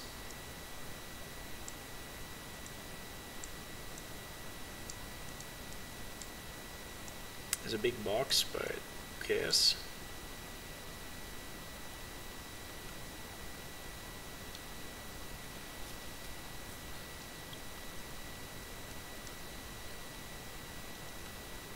I think we will have to organize this event graph sooner or later. Split it in multiple graphs. Like we did, for example, for Magic and Combat.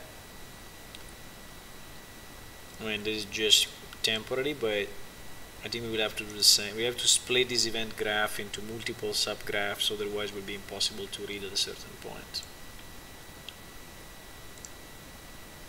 Okay, it's compiling.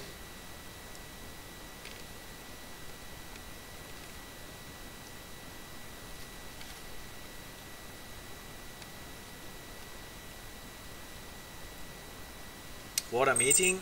I'm eating blueberries. Blueberries? I think they're called blueberries. Yeah, blueberries. This thing is. I'm eating this thing is. Very nice. Okay.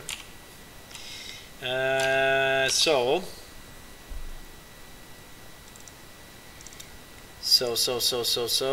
what are we saying? Ah, yes, the receive exchange status. So if you compiled OK, which I think it is because I heard the blip, right? So now in our graph here we should have the receive exchange status. Now we need to understand what to do with this. We need to understand what to do with this because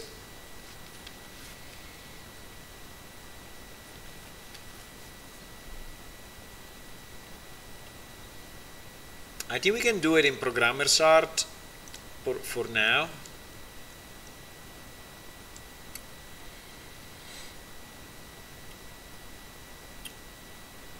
Or to place a flag somewhere because I mean we don't have a way to visualize it at the moment. The way it was done in the old client with this big V at the bottom in the background, right?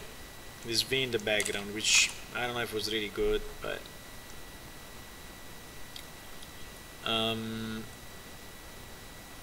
maybe we can display it like next to the give. I don't know, like here, like having a V here, and then someone with good graphical skill will decide where to place it. So if you click on accept, you will see a V here, or maybe it's better if you have it next to your mouse. So you click here and you see a V. The problem is that here, if I put the other V here, it seems that it's close to the refuse. So,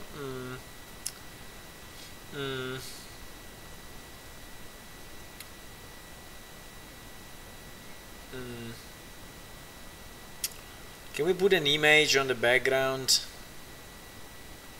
the same way we were doing? Because I think the image on the background was not a bad idea anyway.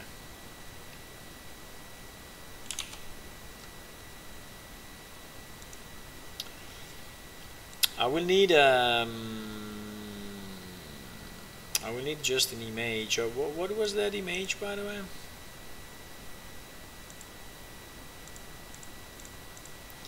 I think that image with the V is part of an atlas, and that atlas is something that we can get easily. The problem is that we have to get it non-clickable.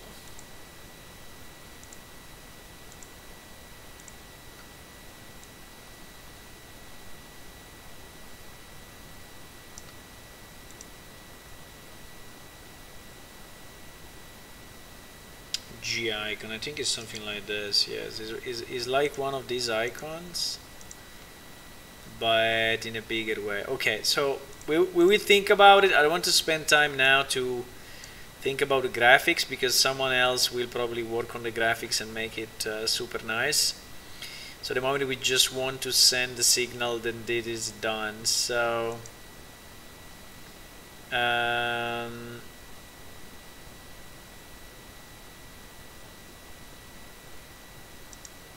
for now I'll just put a text box with like accepted or something.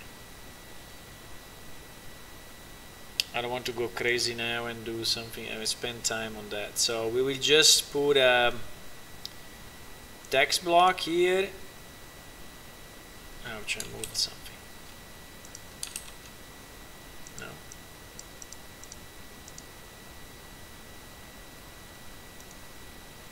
What is going on? Ouch. Okay. I did Control Z and something happened. Okay, so we will just put a text block. I don't know if I want to put it like in front, like accepted, or next to the give.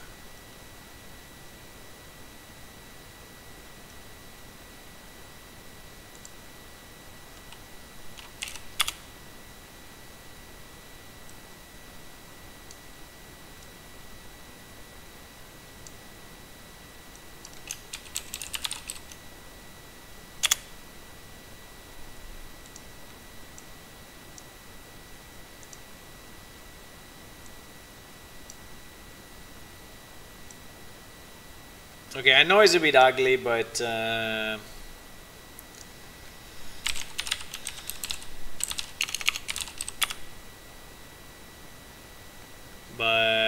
it will do for now.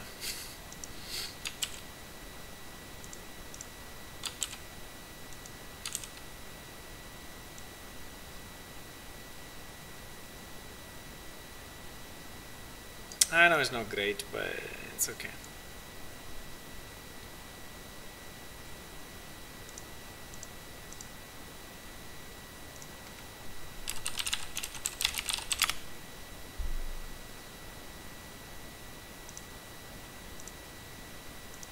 So these two will be variables and will be will be available as a default. They will be invisible,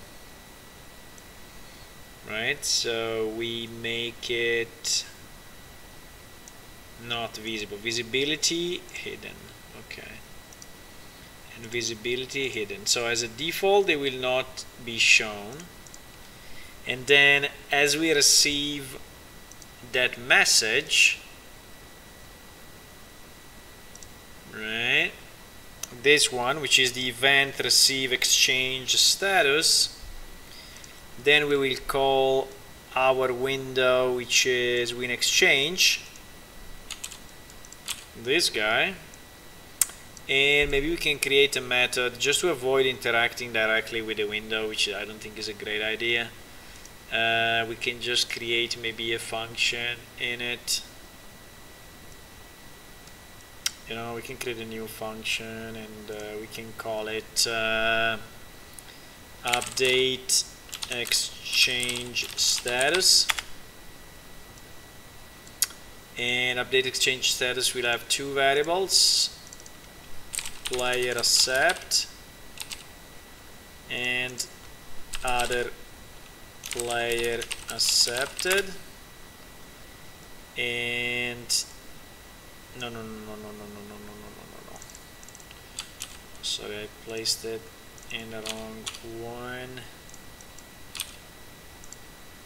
Come on. And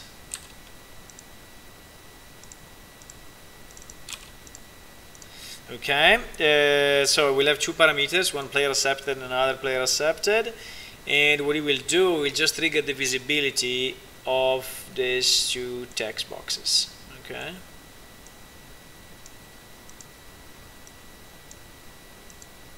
for now, and then we will see how to do it better and more shiny, you know.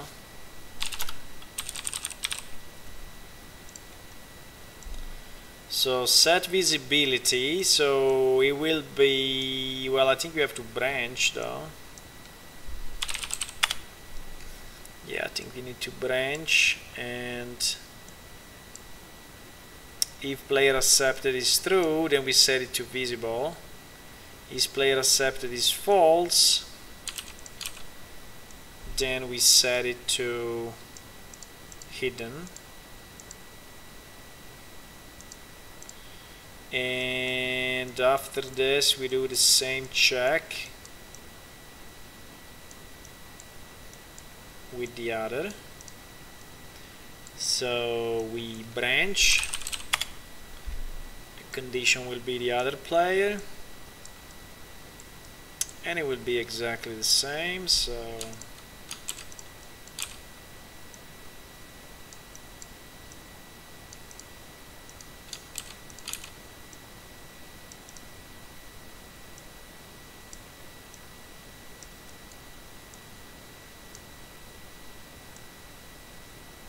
okay.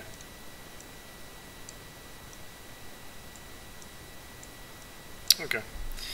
Yeah. So that's what it is.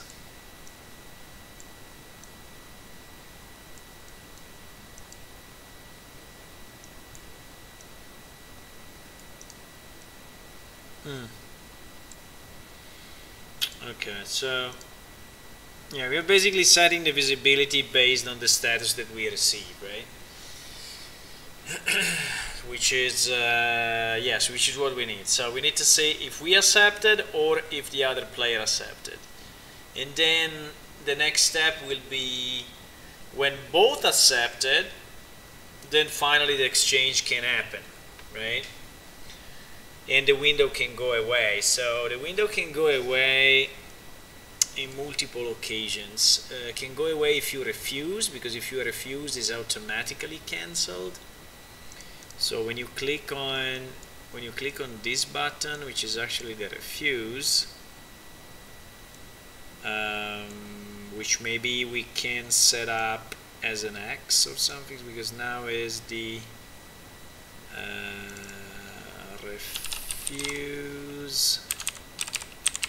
refuse the offer and trade, refuse the offer and close the trade. So the other, so it is 4.2. Let me just check. Let me just find an icon that makes sense for a denial. So if I go under data, no, I think it's under materials, right? Materials, Atlas miscellaneous, Atlas icons. I think it's this one, right? Which is taken from this texture. Yes.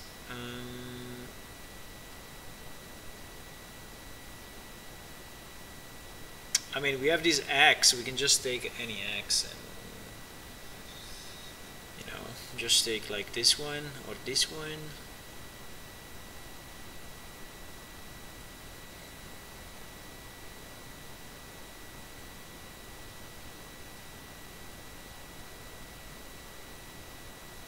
I think the one to accept is this one, right? We use 4. No, what did we use? 0, 1, 2, 3, 4.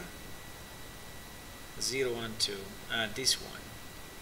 We use this one, which is the accept trade.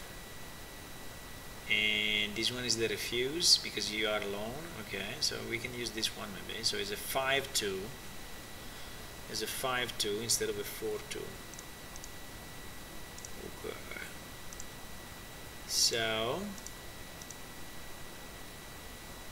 this would be a 5-2, not 51, a 5-2 in our Atlas. Okay, so we will take that particular icon. Okay, and so we have the accept button and the refuse button, and we have these two accepted things that are showing. So now when the refuse is clicked, let's see what happens. So at the moment nothing, but we need to put it here, because actually I think we can put it next to the accept, so they stay close to each other, right? Let me move these two things a bit down. Okay, and so here we have accept trade clicked, and here we will have refuse trade clicked. Okay. So what do we need to do here? No idea. No, let's see. What I have to do, I have to actually call this window. The only problem is that you see here that the accept is automatically setting the visibility to collapse to the window, and that's very bad, because you should not do it. You should do it only if with player is false. And that is the reason why we did all the mess before about is it a player or is not a player, you know?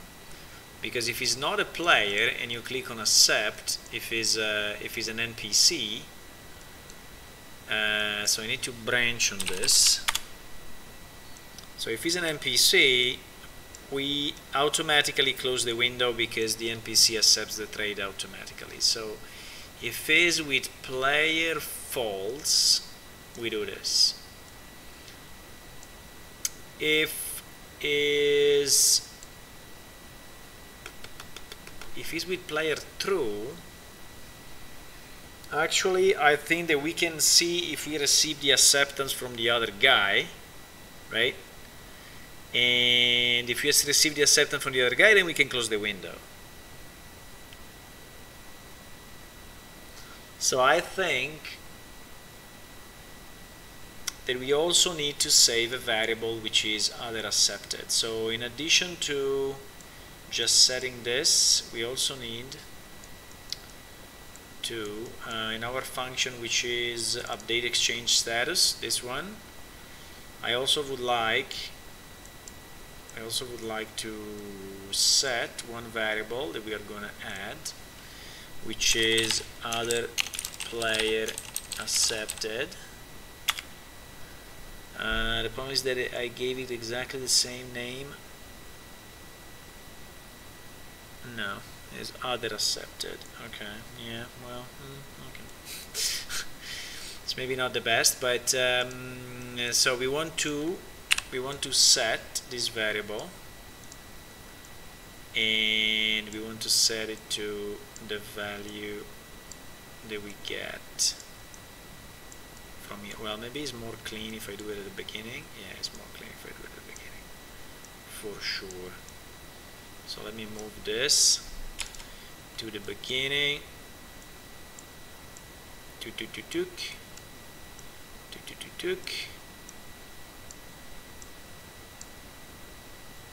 Okay, another player accepted will go here as well. Okay, so we set this variable to be used later on, and it is good. So now when we are here,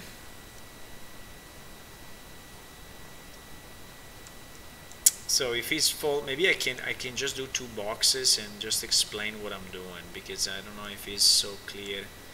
When we watch it back in like 1 year from now, maybe it will not be so clear. So this is the box related to, so if trading with NPC, then just close the window, right? And the other case is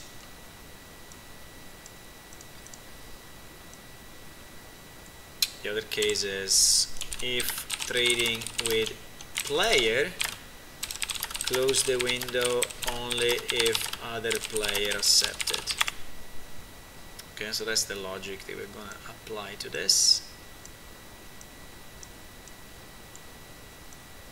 So here we need to branch again, which is basically an if, and we need to branch on this, and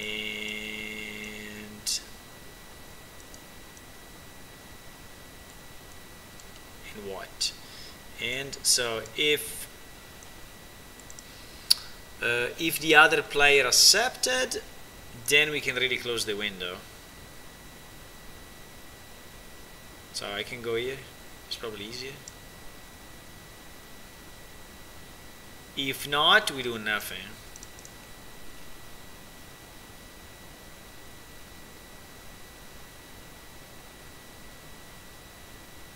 Yeah, I think it's okay. I don't have to duplicate this again, I think it's fine. The only point is that this variable will be valid only if I passed through this. Yes, but I'm passing through this anyway, yes. Yeah, you have to be a bit careful when you do these kind of redirections, because if for any reason you are not passing through this cast here, and this variable is not valid, then here you will receive like a null pointer when you're trying to set the visibility. But in this case, it's always going through it, so it should be fine. It should be fine. Okay, so we have a way to close the window based on the status. And now what we need to do, we need to check, so if we refuse the trade, okay, if we refuse the trade, what do we do?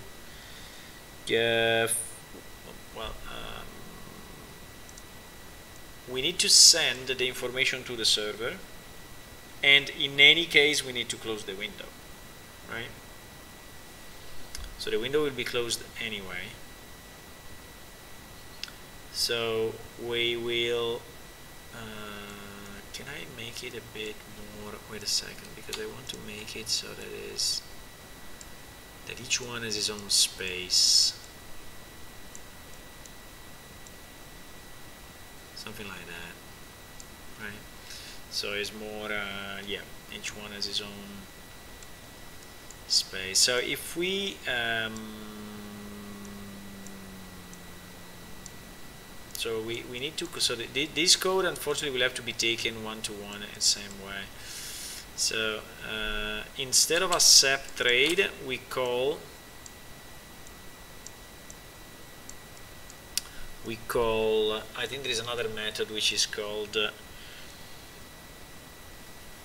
accept exchange message, send accept exchange, end exchange message, send end exchange, exactly this one, end exchange message. So we need to call this one end exchange message, end exchange message, okay. So we call this one, and this one will then, do we need to branch if it's an NPC or a player? No, in both cases we are just closing the window. So I think we can just copy that, put it here. I have to duplicate it in this case because I'm not passing through the same piece of code, so I need to do this, and my target will be this one. Okay.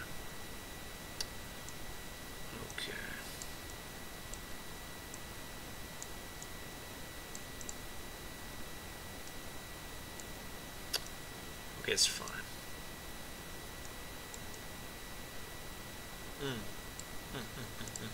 Okay, so I think we did the acceptance and the refusal of the trade.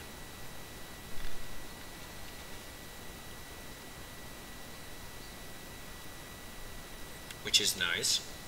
Now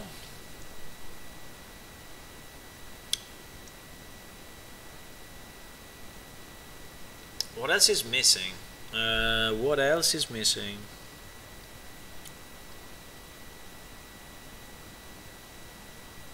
Well, the movement of the items into the window, but that I think is okay. We can already drag and drop. Ah, crap. No, there is a big part missing actually, because when you drag and drop the items, those items will have to be shown on this side. The items that you receive will have to be shown here, and the items that you give have to be shown here. So I think we can already show the items here. I mean, you can drag and drop them into this area. I think it's no problem. But when you drag and drop that, I don't think that we are sending now a message to the other client to display it in the receive part. I think we are not doing it yet. Wow, this exchange to player is so complex. There is so many parts of it.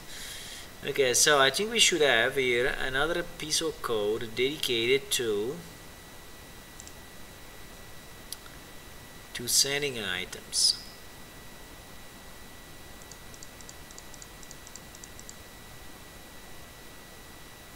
Yeah, it is. Adjust money. There should also be adjust item, something like that. Yeah, there is. Send add item message, send remove item message. Okay, so we already have these two, which are pretty good.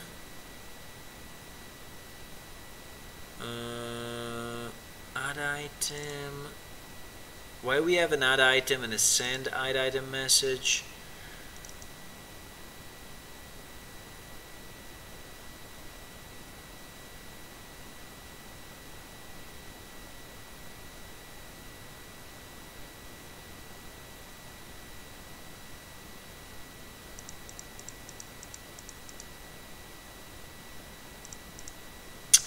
Send exchange status to both. Ah, yes, because when you add a new item, you automatically invalidate the status. Yes, for sure.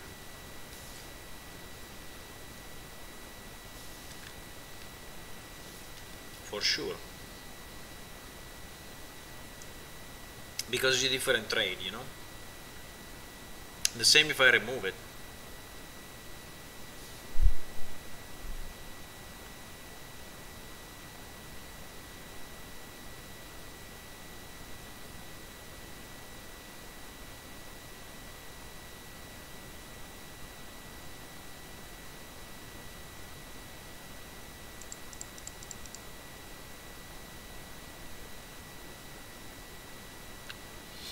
I see a send remove item message and a set an item message, but I don't see a remove item.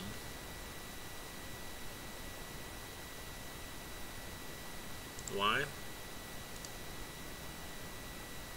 Ah, yes, it's here. Remove item.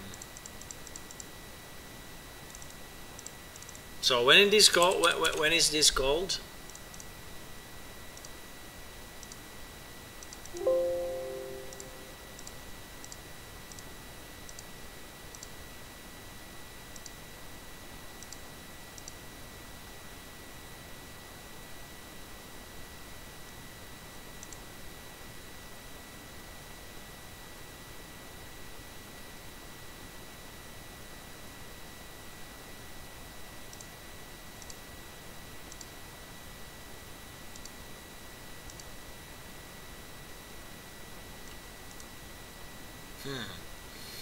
Is called in the movement code.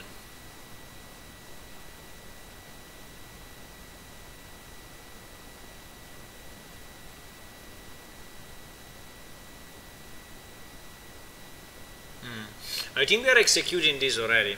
So this part, I think we are executing it already. So I think that we will call this method already if we do a test.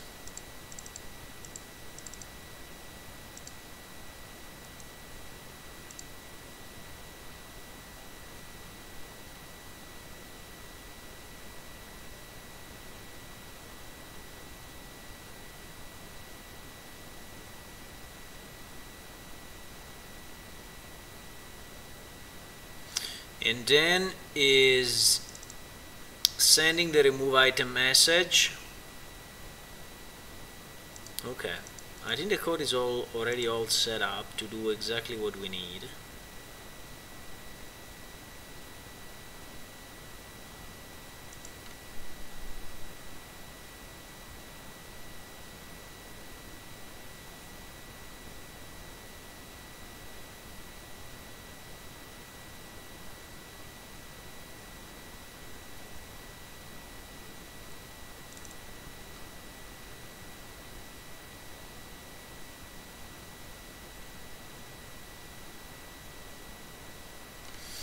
I don't understand too much this though. Send remove item message, send add item message. So actually these things we did already and we are sending it here, but but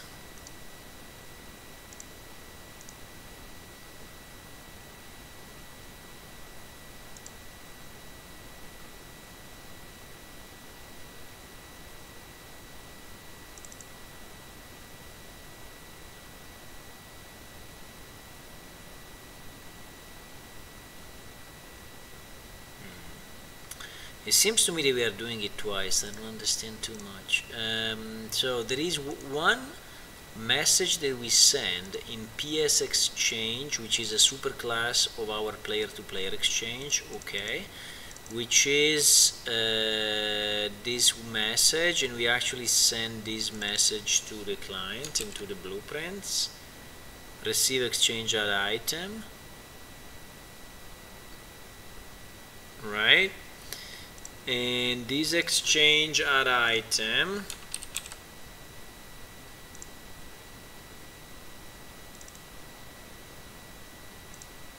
is this one, which is then calling this one, which is then adding or removing an item from the window.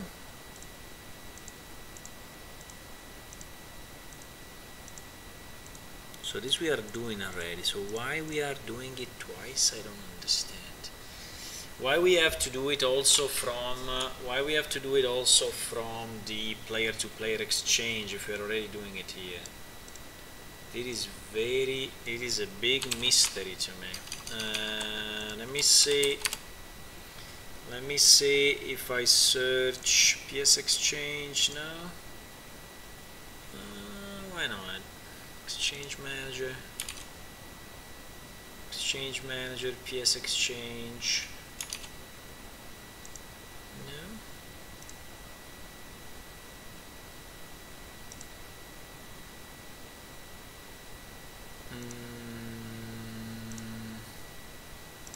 It was called Exchange for whatever reason. I had to rename the class. Send add item message. So here we were doing this. So I changed the code.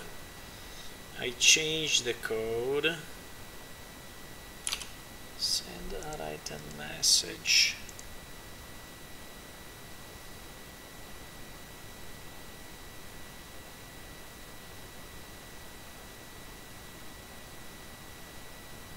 Which is here.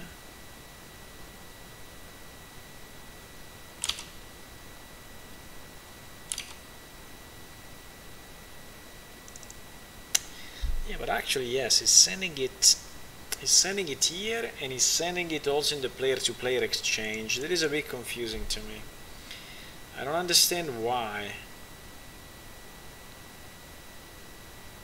we are sending it here. So let me just copy paste this for a second. Okay, I want to understand what is this.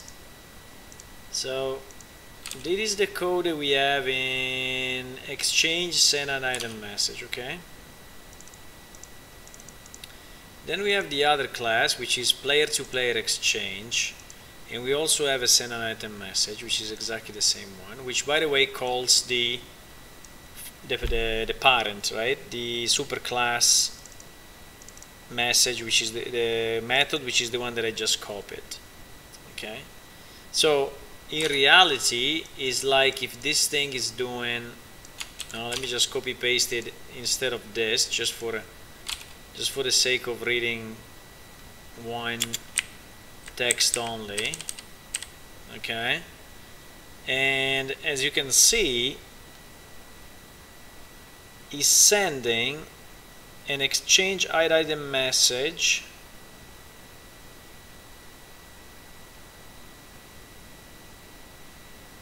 from client, get num, get item name, get message, blah blah blah blah, and then he's sending it again, but he's sending it to client. Okay.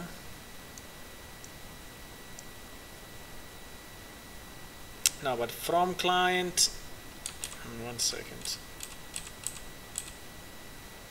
I pass this variable, which is from client, to this thing, and it is called from client as well.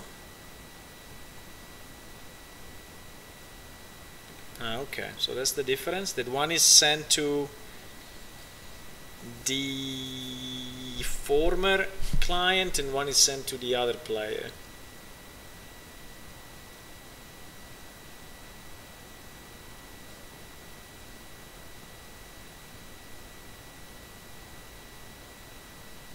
Okay, I don't know why we do it in the subclass or in the superclass. So like in the superclass we do the to client.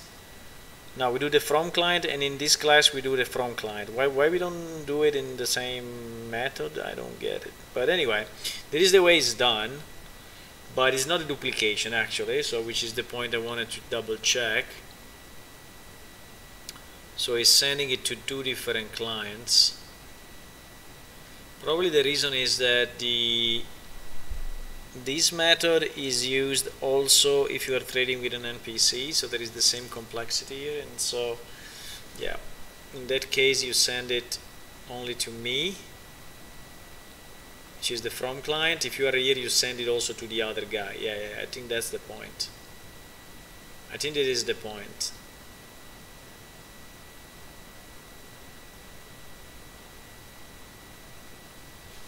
So let me just add a comment, otherwise I will become crazy next time I read it. Sends the message to the player, and here is sends the message to the other player, part of the trade, okay?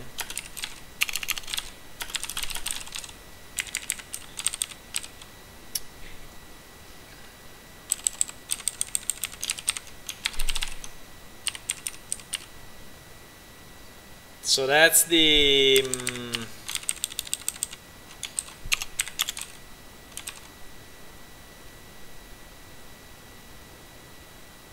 yeah. So that's why it's double.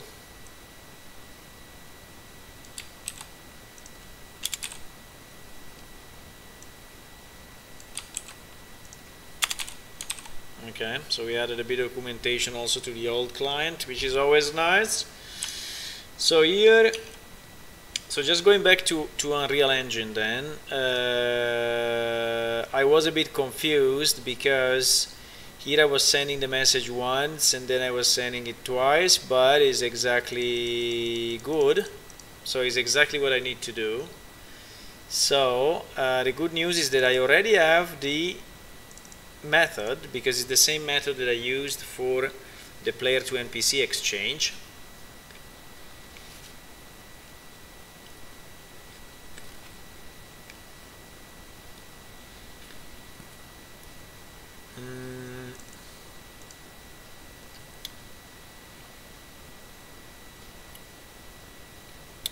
So the point is, do I need to use the same code?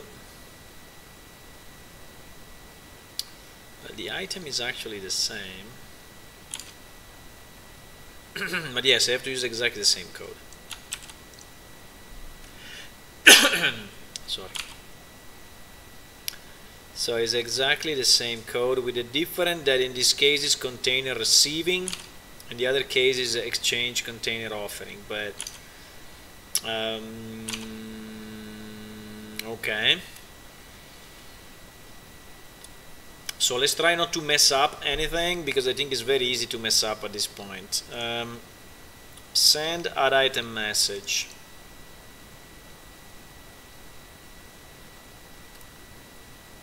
Inv item get item, right? And that is what I have here.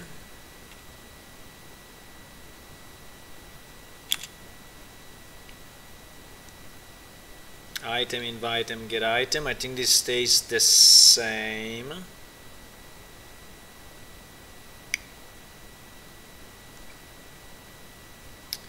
The difference, so slot, container exchange offering becomes container exchange receiving. Then item name, mesh name, texture name, weight, we don't have. Okay, we're passing it anyway. Total stack size,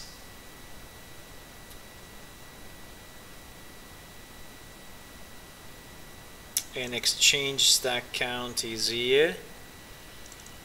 Image name and purify status.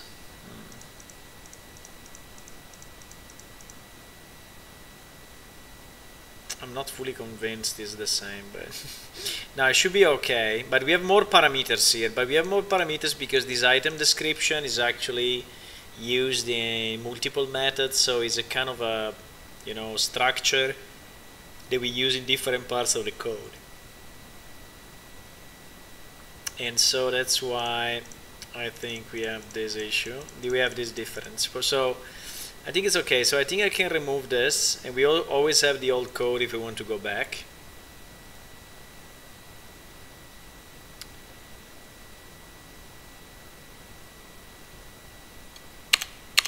So should be like this. Now, for the remove item message,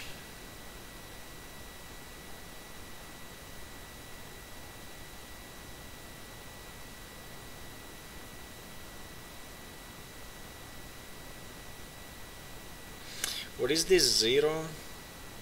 Is the quantity, yeah?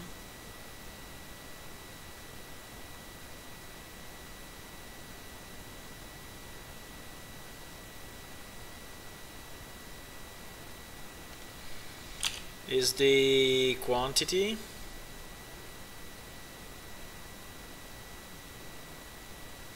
But sorry, I have the remove item. I don't have to invent anything. I can just go here, send remove item message, and just copy exactly what I was doing.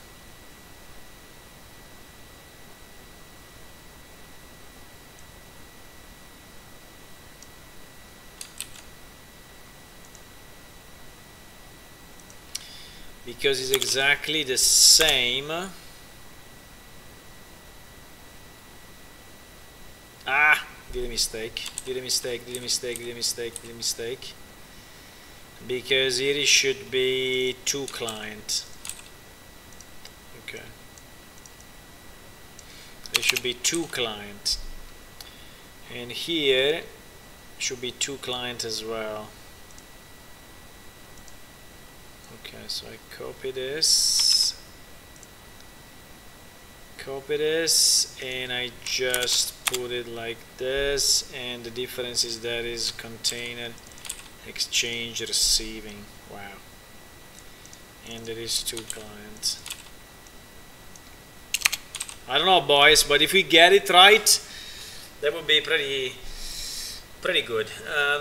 But it's not very easy because there's all these functions which are, let's say, one link to the other, and let's say it's a bit confusing to follow. But I think it's okay. So send remove item message. So now we implemented the add item message and the remove item message using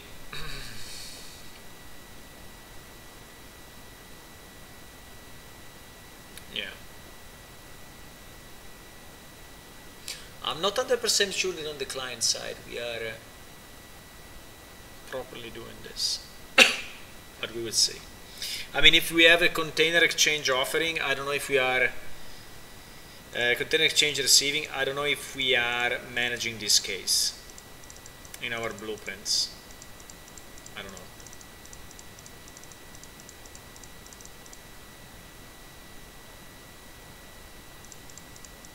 I'm not sure. Okay, so what else is missing now? Because like this, I think we have also the ability to add and remove items, to accept the offer. Okay, I think we can just compile it and do a test. I think it's time for testing.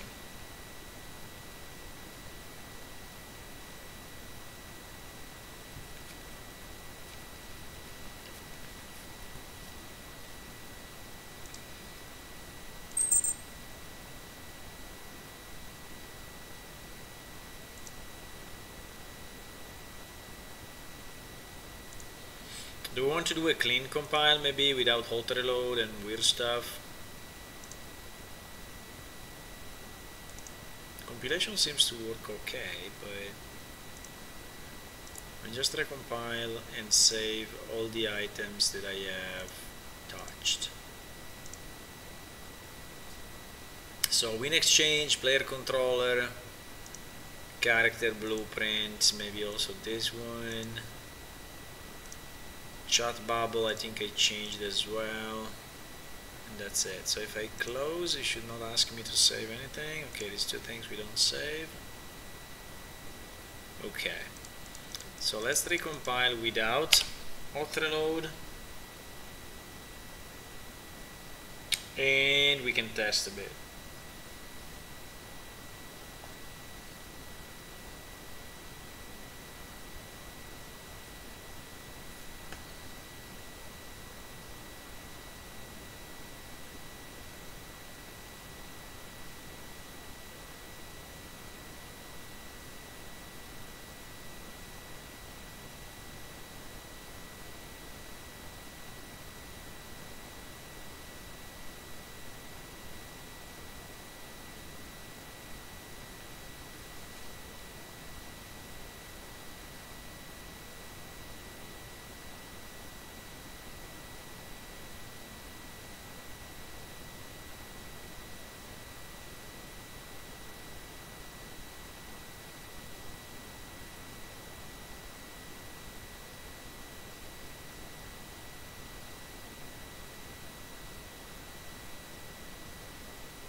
One second now.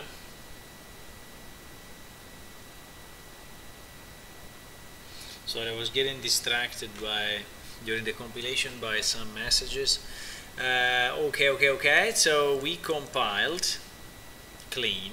So let's start this server and see what happens. I think it's about time. Boys. We did a lot of changes, so I'm not expecting it to work at the first run, obviously, but I'm expecting it to do something at least. Up to the exchange, up to displaying the window exchange, I think we should reach it. Then after the window exchange with all the messages about adding and removing items, I think that will be not that easy that it works automatically, but I mean at the first run, but let's see.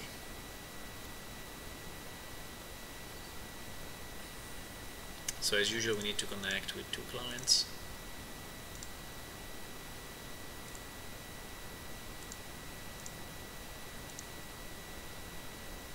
Now the good part of reusing the old code is that all the checks about, you know, consistency of data, security of the trade between the 2 players and all of that is already kind of ensured, because it's something that we are using in our servers for very long time, and so it's, I mean, very well tested. The point is just to generate the same logic, so to follow the same logic in a real engine, and then I think it's good.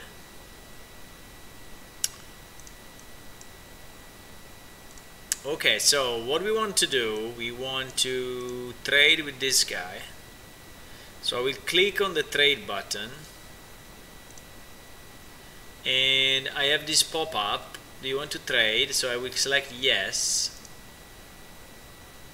Wow, the exchange actually popped up. This window didn't go away, which is something that we need to change, but you see that the exchange has been created between both clients, which is pretty nice. So there is a give and there is a receive. So let's see if I put something into it, if by any chance it's getting shown on the other side. Unfortunately I don't see it because it's behind the thingy. Fuck it. Okay, let's try to put it anyway. Trading containers is not yet implemented. I mean, this is not a container. He actually put it here. I cannot see it there, but okay, let's do this thing that when you press on yes or no, it's just removing the window, because otherwise we cannot do much. It's just a huge message in the middle of the screen and not really helpful.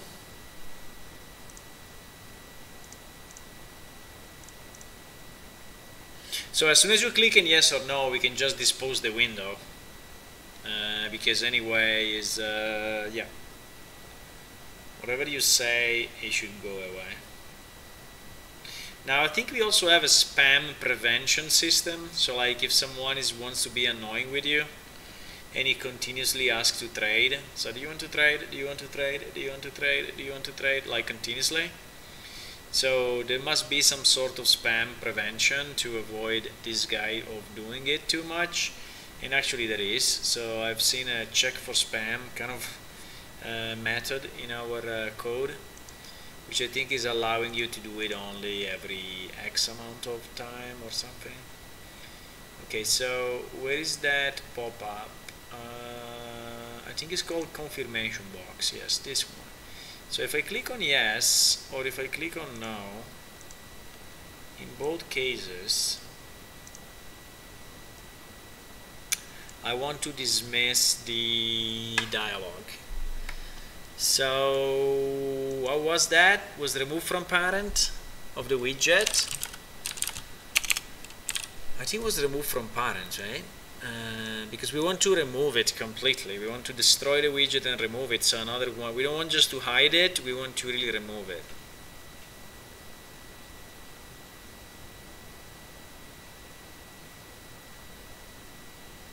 I don't know if it remains in memory somehow, so you can like retrieve it. There is a potential optimization that we will do in the future, but for now I think it's okay. So yeah, target is self, so yes, we want to do it in both cases, if we press yes or if we press no. Okay, so I think we can launch again our server and test.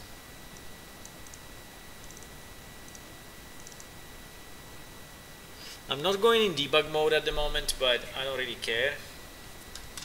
I think it's good also without debug for now.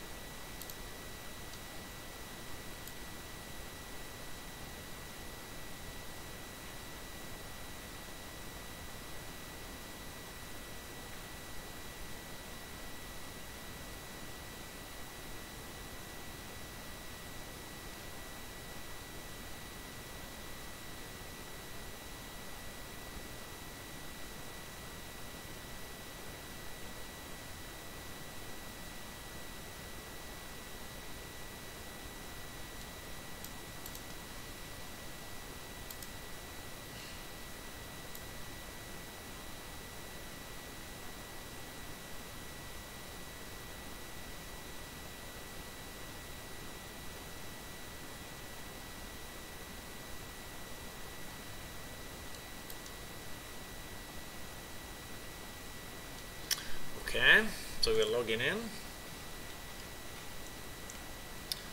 We're logging in.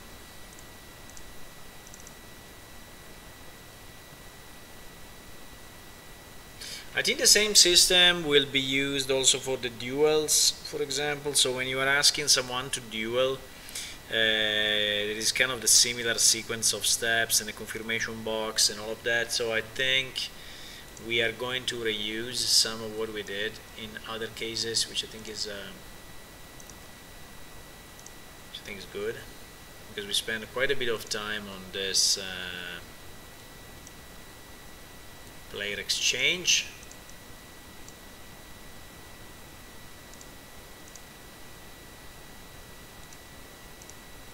Okay, so I don't know if you can see it very well, so maybe I can make it slightly bigger, but the two windows will overlap anyway, so yeah, we'll try to use it like this. So this guy will ask the other guy to trade. Do you want to trade? Let's try to say no. Okay, the windows goes away, but the exchange window for some reason is still popping up. That's not good. Why? I said no. Okay, so that's the first bug. If I say yes, okay, the exchange window, you said you agreed to trade. In the other case, we really say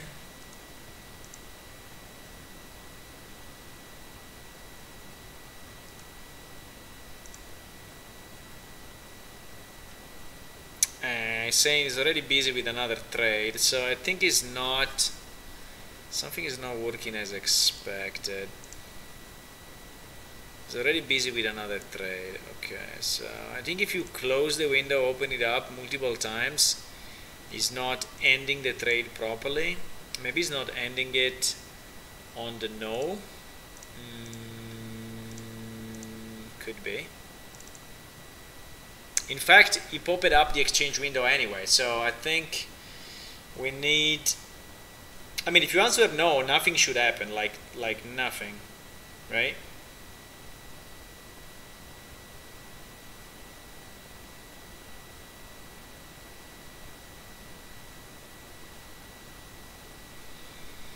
I mean, if you click on no, I don't know if we have to go back to the server and cancel the trade anyway. It is something I need to understand. So if you click on no, what is going on here? Send answer on PC, send answer on PC. Yes, actually we send the answer yes and we send the answer no. So on the server side,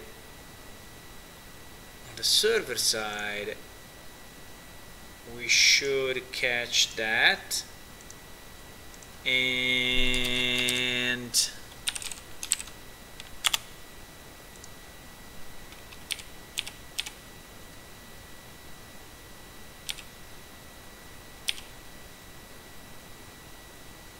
okay, let me just close group manager, user manager, because we are like hitting those all the time.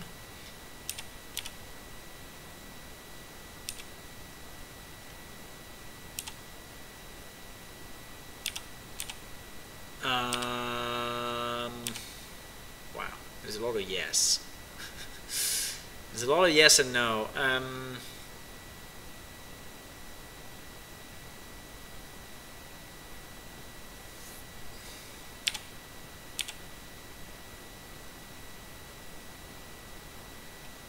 Come on. 1 second. Let's do this, which is easier. No, it's not here. Huh? So it should be inside invite manager then. Is it this one?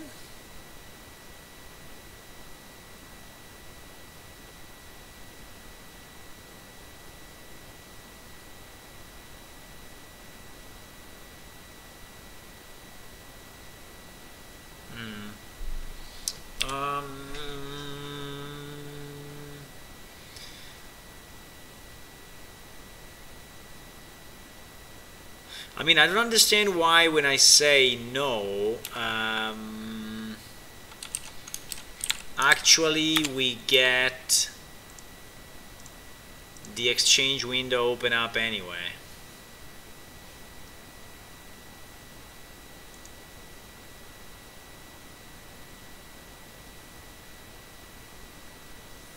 You see, it should not do anything, because if he comes here with the answer to no, it just returns, so it's not doing, it should not be doing anything. It should just return. It's only if we go here that we actually initiate a player-to-player exchange, we check the range, we do all this. So this code should be executed only, you know, if the answer is actually yes.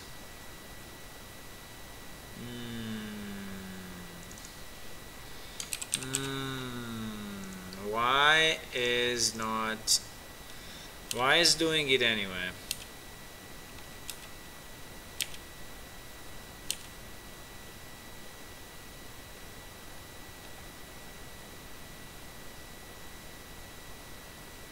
And the answer is only here. Why? Because why is under invite manager? Okay, invite manager and the answer. If answer is yes, so this is only handling the spam points. It's doing nothing else. So, but I'm pretty sure that we receive a message to send to both.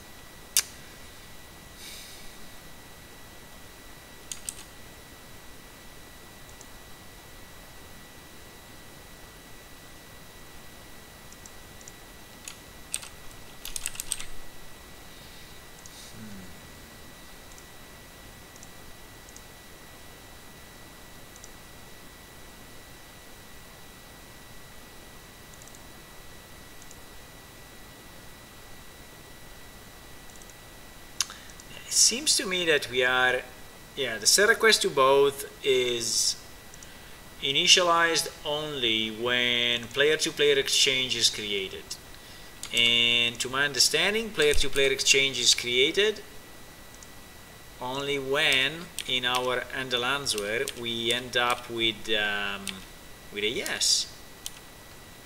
So we should not, which is here.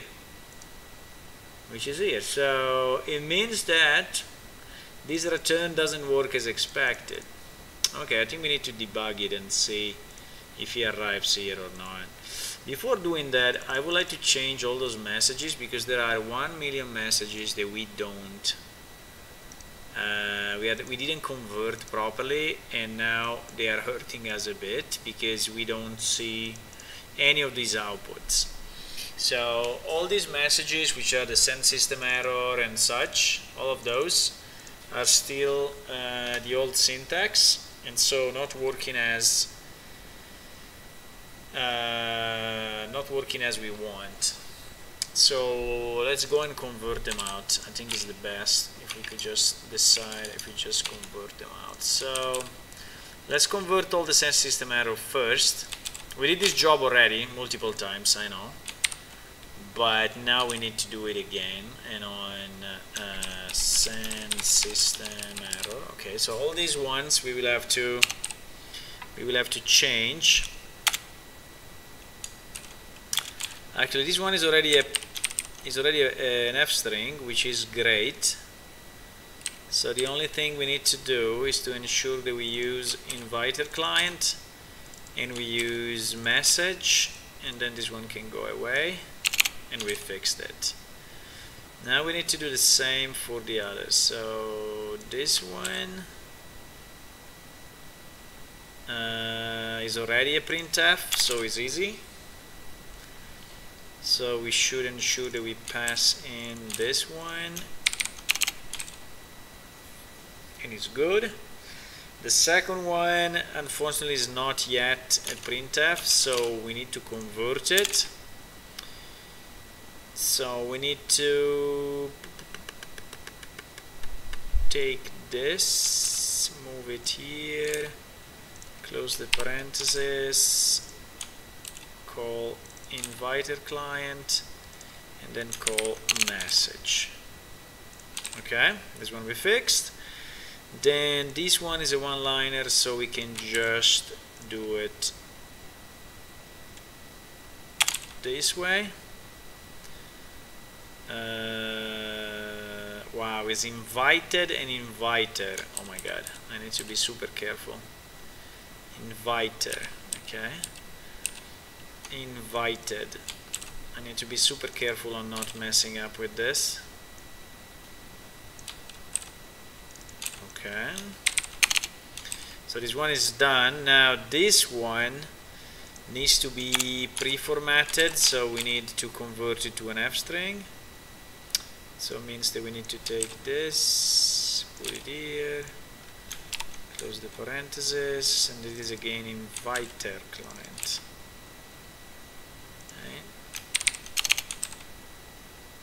Okay, then we have few more here, obviously.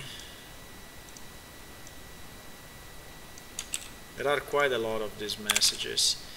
So there is inviter client, and he's saying this message. Yes. And this one is again 2 lines.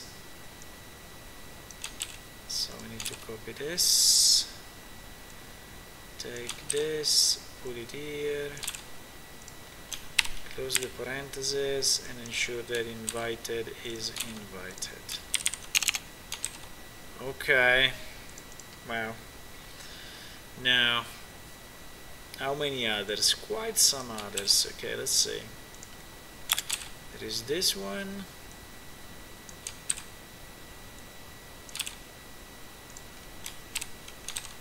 Put it there, inviter, and so this is also done.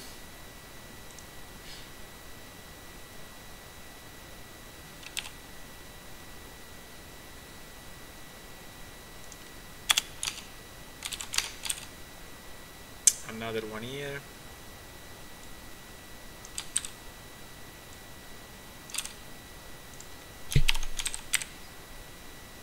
This case is client. Okay, fine with me.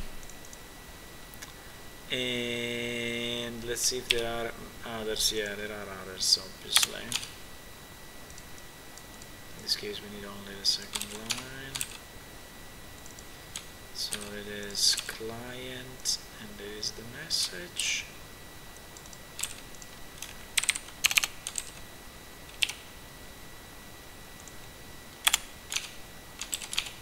It is also one line.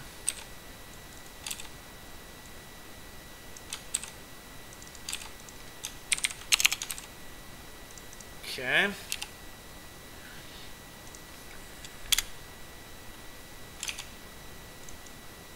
Oh, there are so many. It's okay.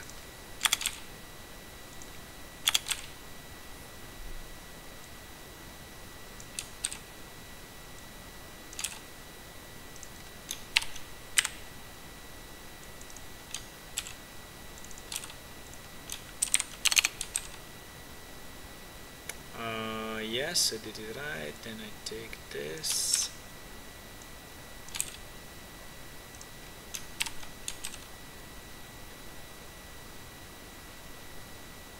And this is client. And then I take this part. This is also client. Okay. Yeah, Exchange Manager is a pretty big class, so there are quite a number of this. Quite a number. Makes sense. I mean, they are is a pretty big class which handles all the exchanges between players. So I think at the end of this job, I will probably have changed every single line of our game, but yeah, I think it's possible. Okay, so we don't have any more send system error in this file, which is very nice. So we did them all. Now let me see if there is send system info left. Probably yes. No. Okay. Let me see if there is any send system okay. Yeah, there are send system okay. So let's do those as well, because then yes, we want to do this as well. So send system okay have to be translated like this.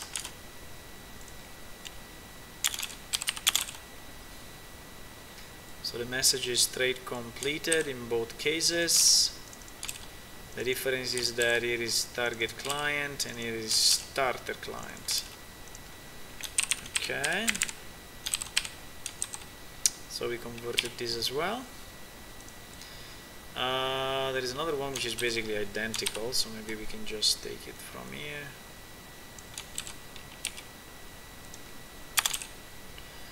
So it's trade completed, it's just sent to client. Okay, we did also the send system okay. I've seen there was another one which is called like send system base or something. Yeah, here it is. Send system base info. I don't know what is this. Send system base info? I think I never converted this. In fact, I don't have it in my translation table.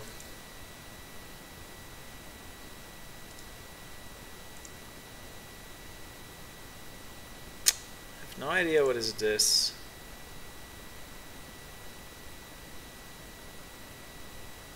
I mean, I'm assuming it's the same, but why is base info?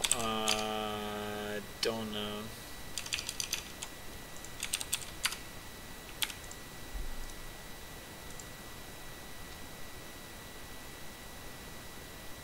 I'm checking in the old code to understand what is this base info, because I've never seen it.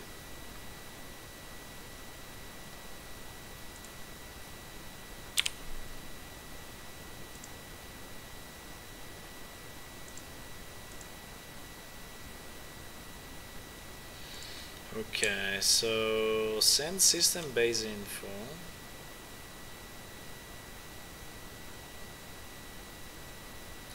It's sending this thing, message info base. Do we have it in our, maybe we have it in our thingy. It's possible. Maybe we have it already because I think it's just, but I don't know if I'm displaying it anyway. It's probably not connected to anything in the editor.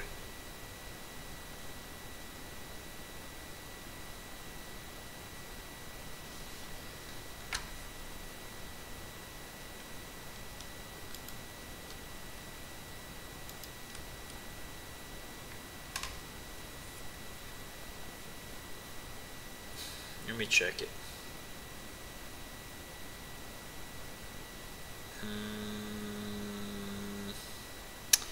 So that one should be is in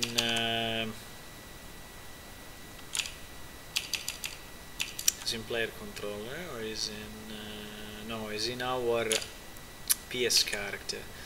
So as in PS character, there should be a receive system message. Yes, event receive system message, and this one is going here. Okay. Yeah, info base. Info base, we have it. And we just put it in the chat window at the moment as a chat system. Okay. Well, I don't know exactly what is the difference, but you know, I think we can just convert it. Why not? So the send system, so it will be the same, just with message info base. So the string is different, you know. So it's okay. So we can convert it as the others. And let me take maybe trade cancel without items being offered. What is this?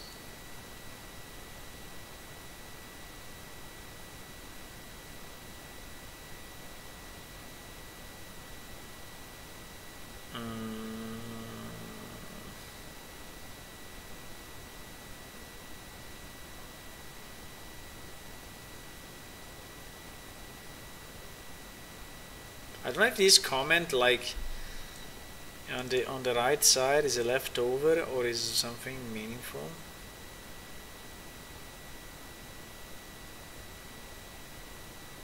I think it's a leftover.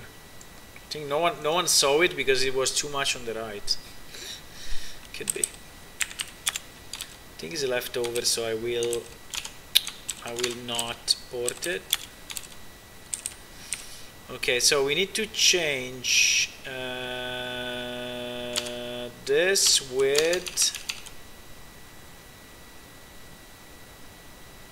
this message info base. Okay, message info base. The rest should stay exactly the same.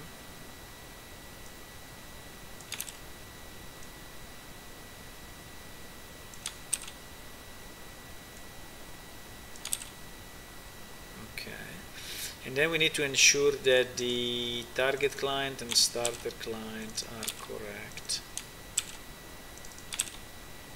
Okay, then we can remove this line and this line. Okay. Okay, so we can do the same for these other two.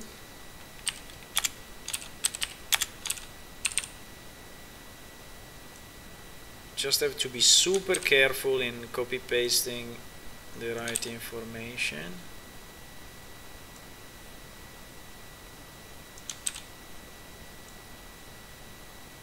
Okay. Now target client and starter client. Okay, this line can go. This line can go. Yeah, but well, that is a duplication of messages, obviously, so I will give an error. I have to just redefine the message. I think I have a few of those above as well. Okay, but anyway. So this was send system info base. No, base info. Okay, there were only these four. I forgot to close the parentheses here.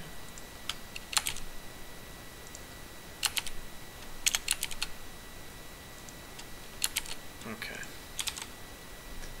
Okay, I think we did a good job in changing all those messages, so all the messages are now updated. Start to be midnight, boys. I think I will have to go very soon, like now, but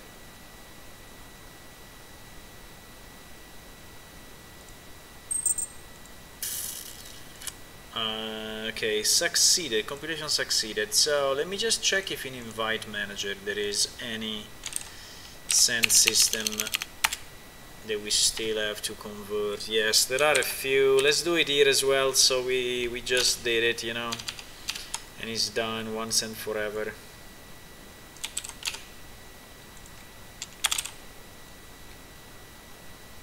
He's distracted with a duel. That's an amazing message.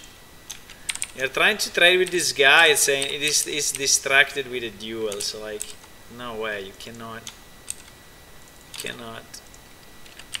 speak with this guy. Okay.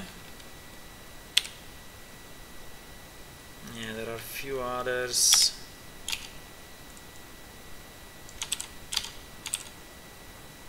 Invite spamming will be penalized. So don't spam freaking invites, okay? Don't spam.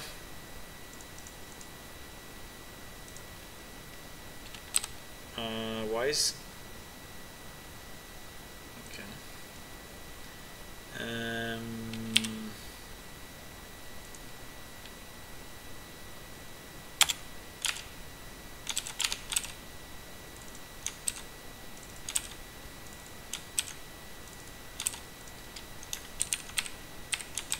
Okay, that is good as well. Okay, these are all the send system messages that we have. Okay guys, I think I need to go because it starts to be late, but I think we did a great job.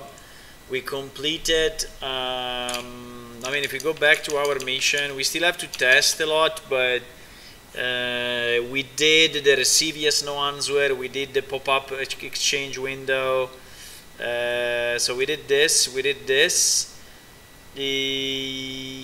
Yes, we are display the trade agreed on both sides, so this one we still have to test. I think we did it, but yeah,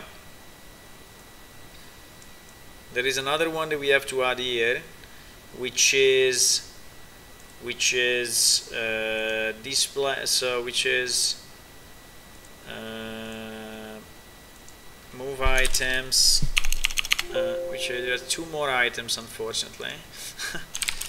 Move items, no, let's say add remove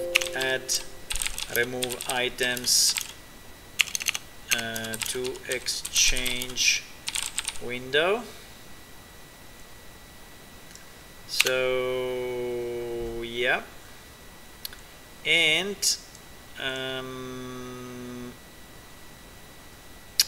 we also need to do something else, which is to so we have to remove the we have to display, well, I think it's the same, right? Displaying the fact that you're adding and removing items, I think it's fine. I think it's the same. Well, we'll say add remove item to the exchange window, and then display the items offered by the other player.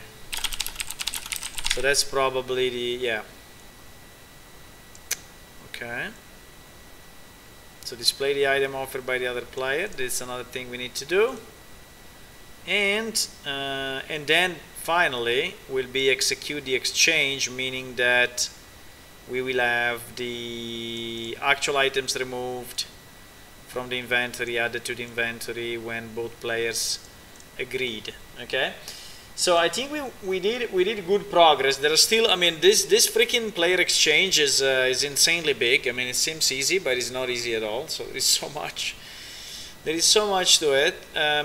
At the moment we are here, so we are to display the trade agreed on both sides, and which we already have all fully the code, so it's just a matter of enabling it on the Unreal Engine blueprint side. And then this one also should already work, because I think we are already able to drag and drop items, should not be a problem. The one that we definitely need to do and is not done is this. This one will definitely require some work on the client side, and then execute the exchange I think would be easy, because it's already done for us on the server side, and then we just have to refresh the inventory, and I think it would be done. Yeah. Yes. So yeah, that's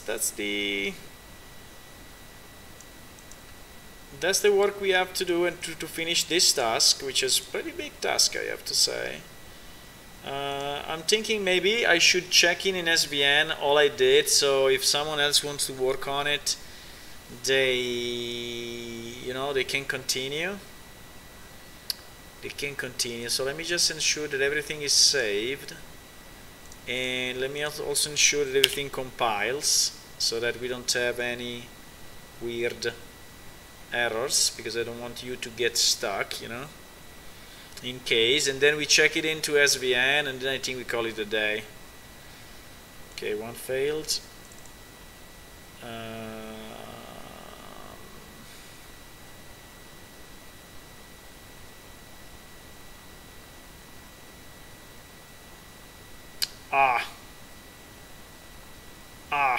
Okay.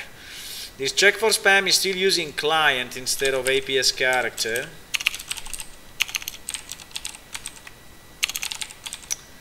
Which is something we need to change. So this invite manager, I need invite manager.h. Is there a quick way when you are on the CPP to open the heading of this? No? No. Because that will save me so much time. So there should be here the check for spam. Yes, this one. And this one I think is the same, right? Okay. And here I need to close a parenthesis. Okay, let's try to compile again. And then we really need to go. Really need to go, boys.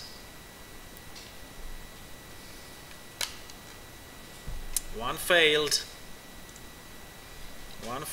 I did that change, and now it's backfiring on me. Okay, no, this is easy.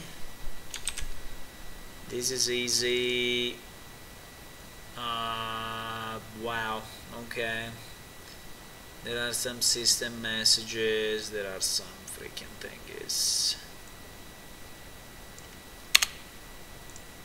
All the get actor should be removed, but I see there is much more to it.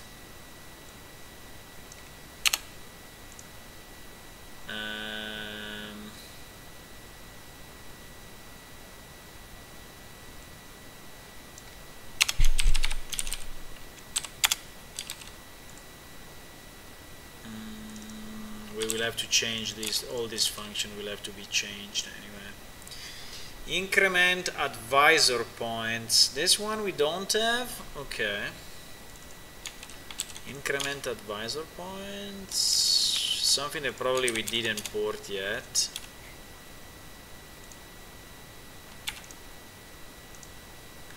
I think it's in Jam, so I already know what it is. I think you can just open Jam, which is under server. Search there.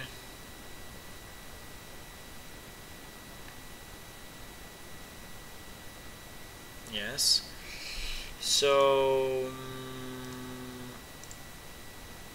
it's under client. Increment advisor point and get advisor. I think the get advisor point probably we ported already, but we didn't port the increment. Yes, in fact we have this one, but we don't have the other one. I don't know why we ported it like partially. No idea. Just port all these functions and that's okay. Okay, let's see now.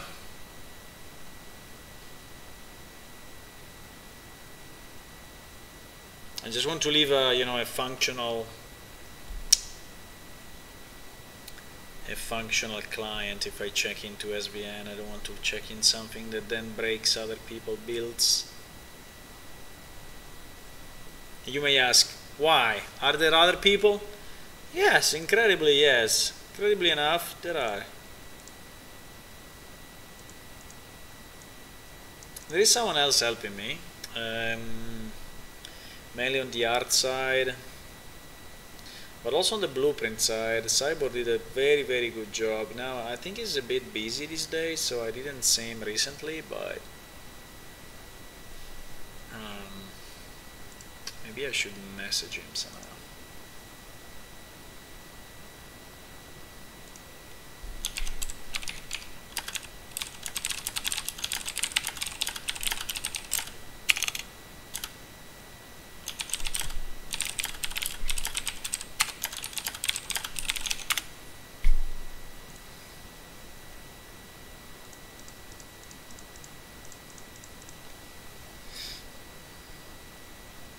Okay, it's compiling. I added to pscharacter.h, and that's a big class. That's why it's taking so much time. It's inherited from many other places.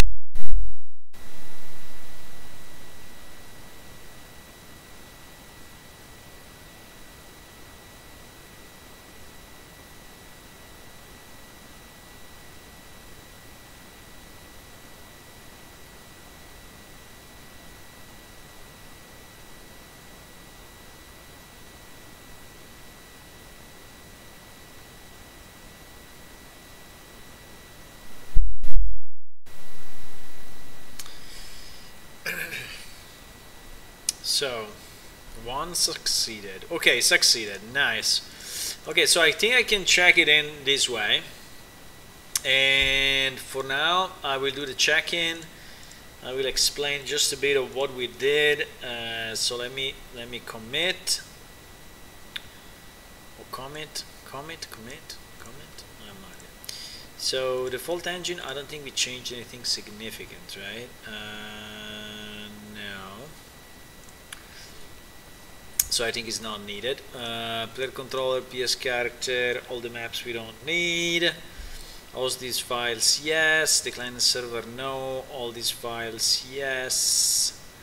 And what did we change in dictionary? Oh yes, okay. We implemented question type. Okay, so implemented question type enumeration for EU, updated, let's say progress on player to player exchange, corrected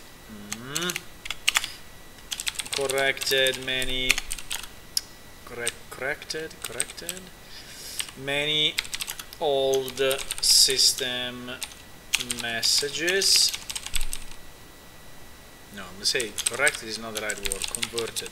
Very many old system messages to new A1s, and fixed, improved the window confirmation box. And what else? Fixed, improved the exchange window. I don't know, sometimes my W is typing twice. And what else we did? I don't know. I think that's it for now. Okay, so we check in this. Is there a new file I need to put in? No, I think it's okay.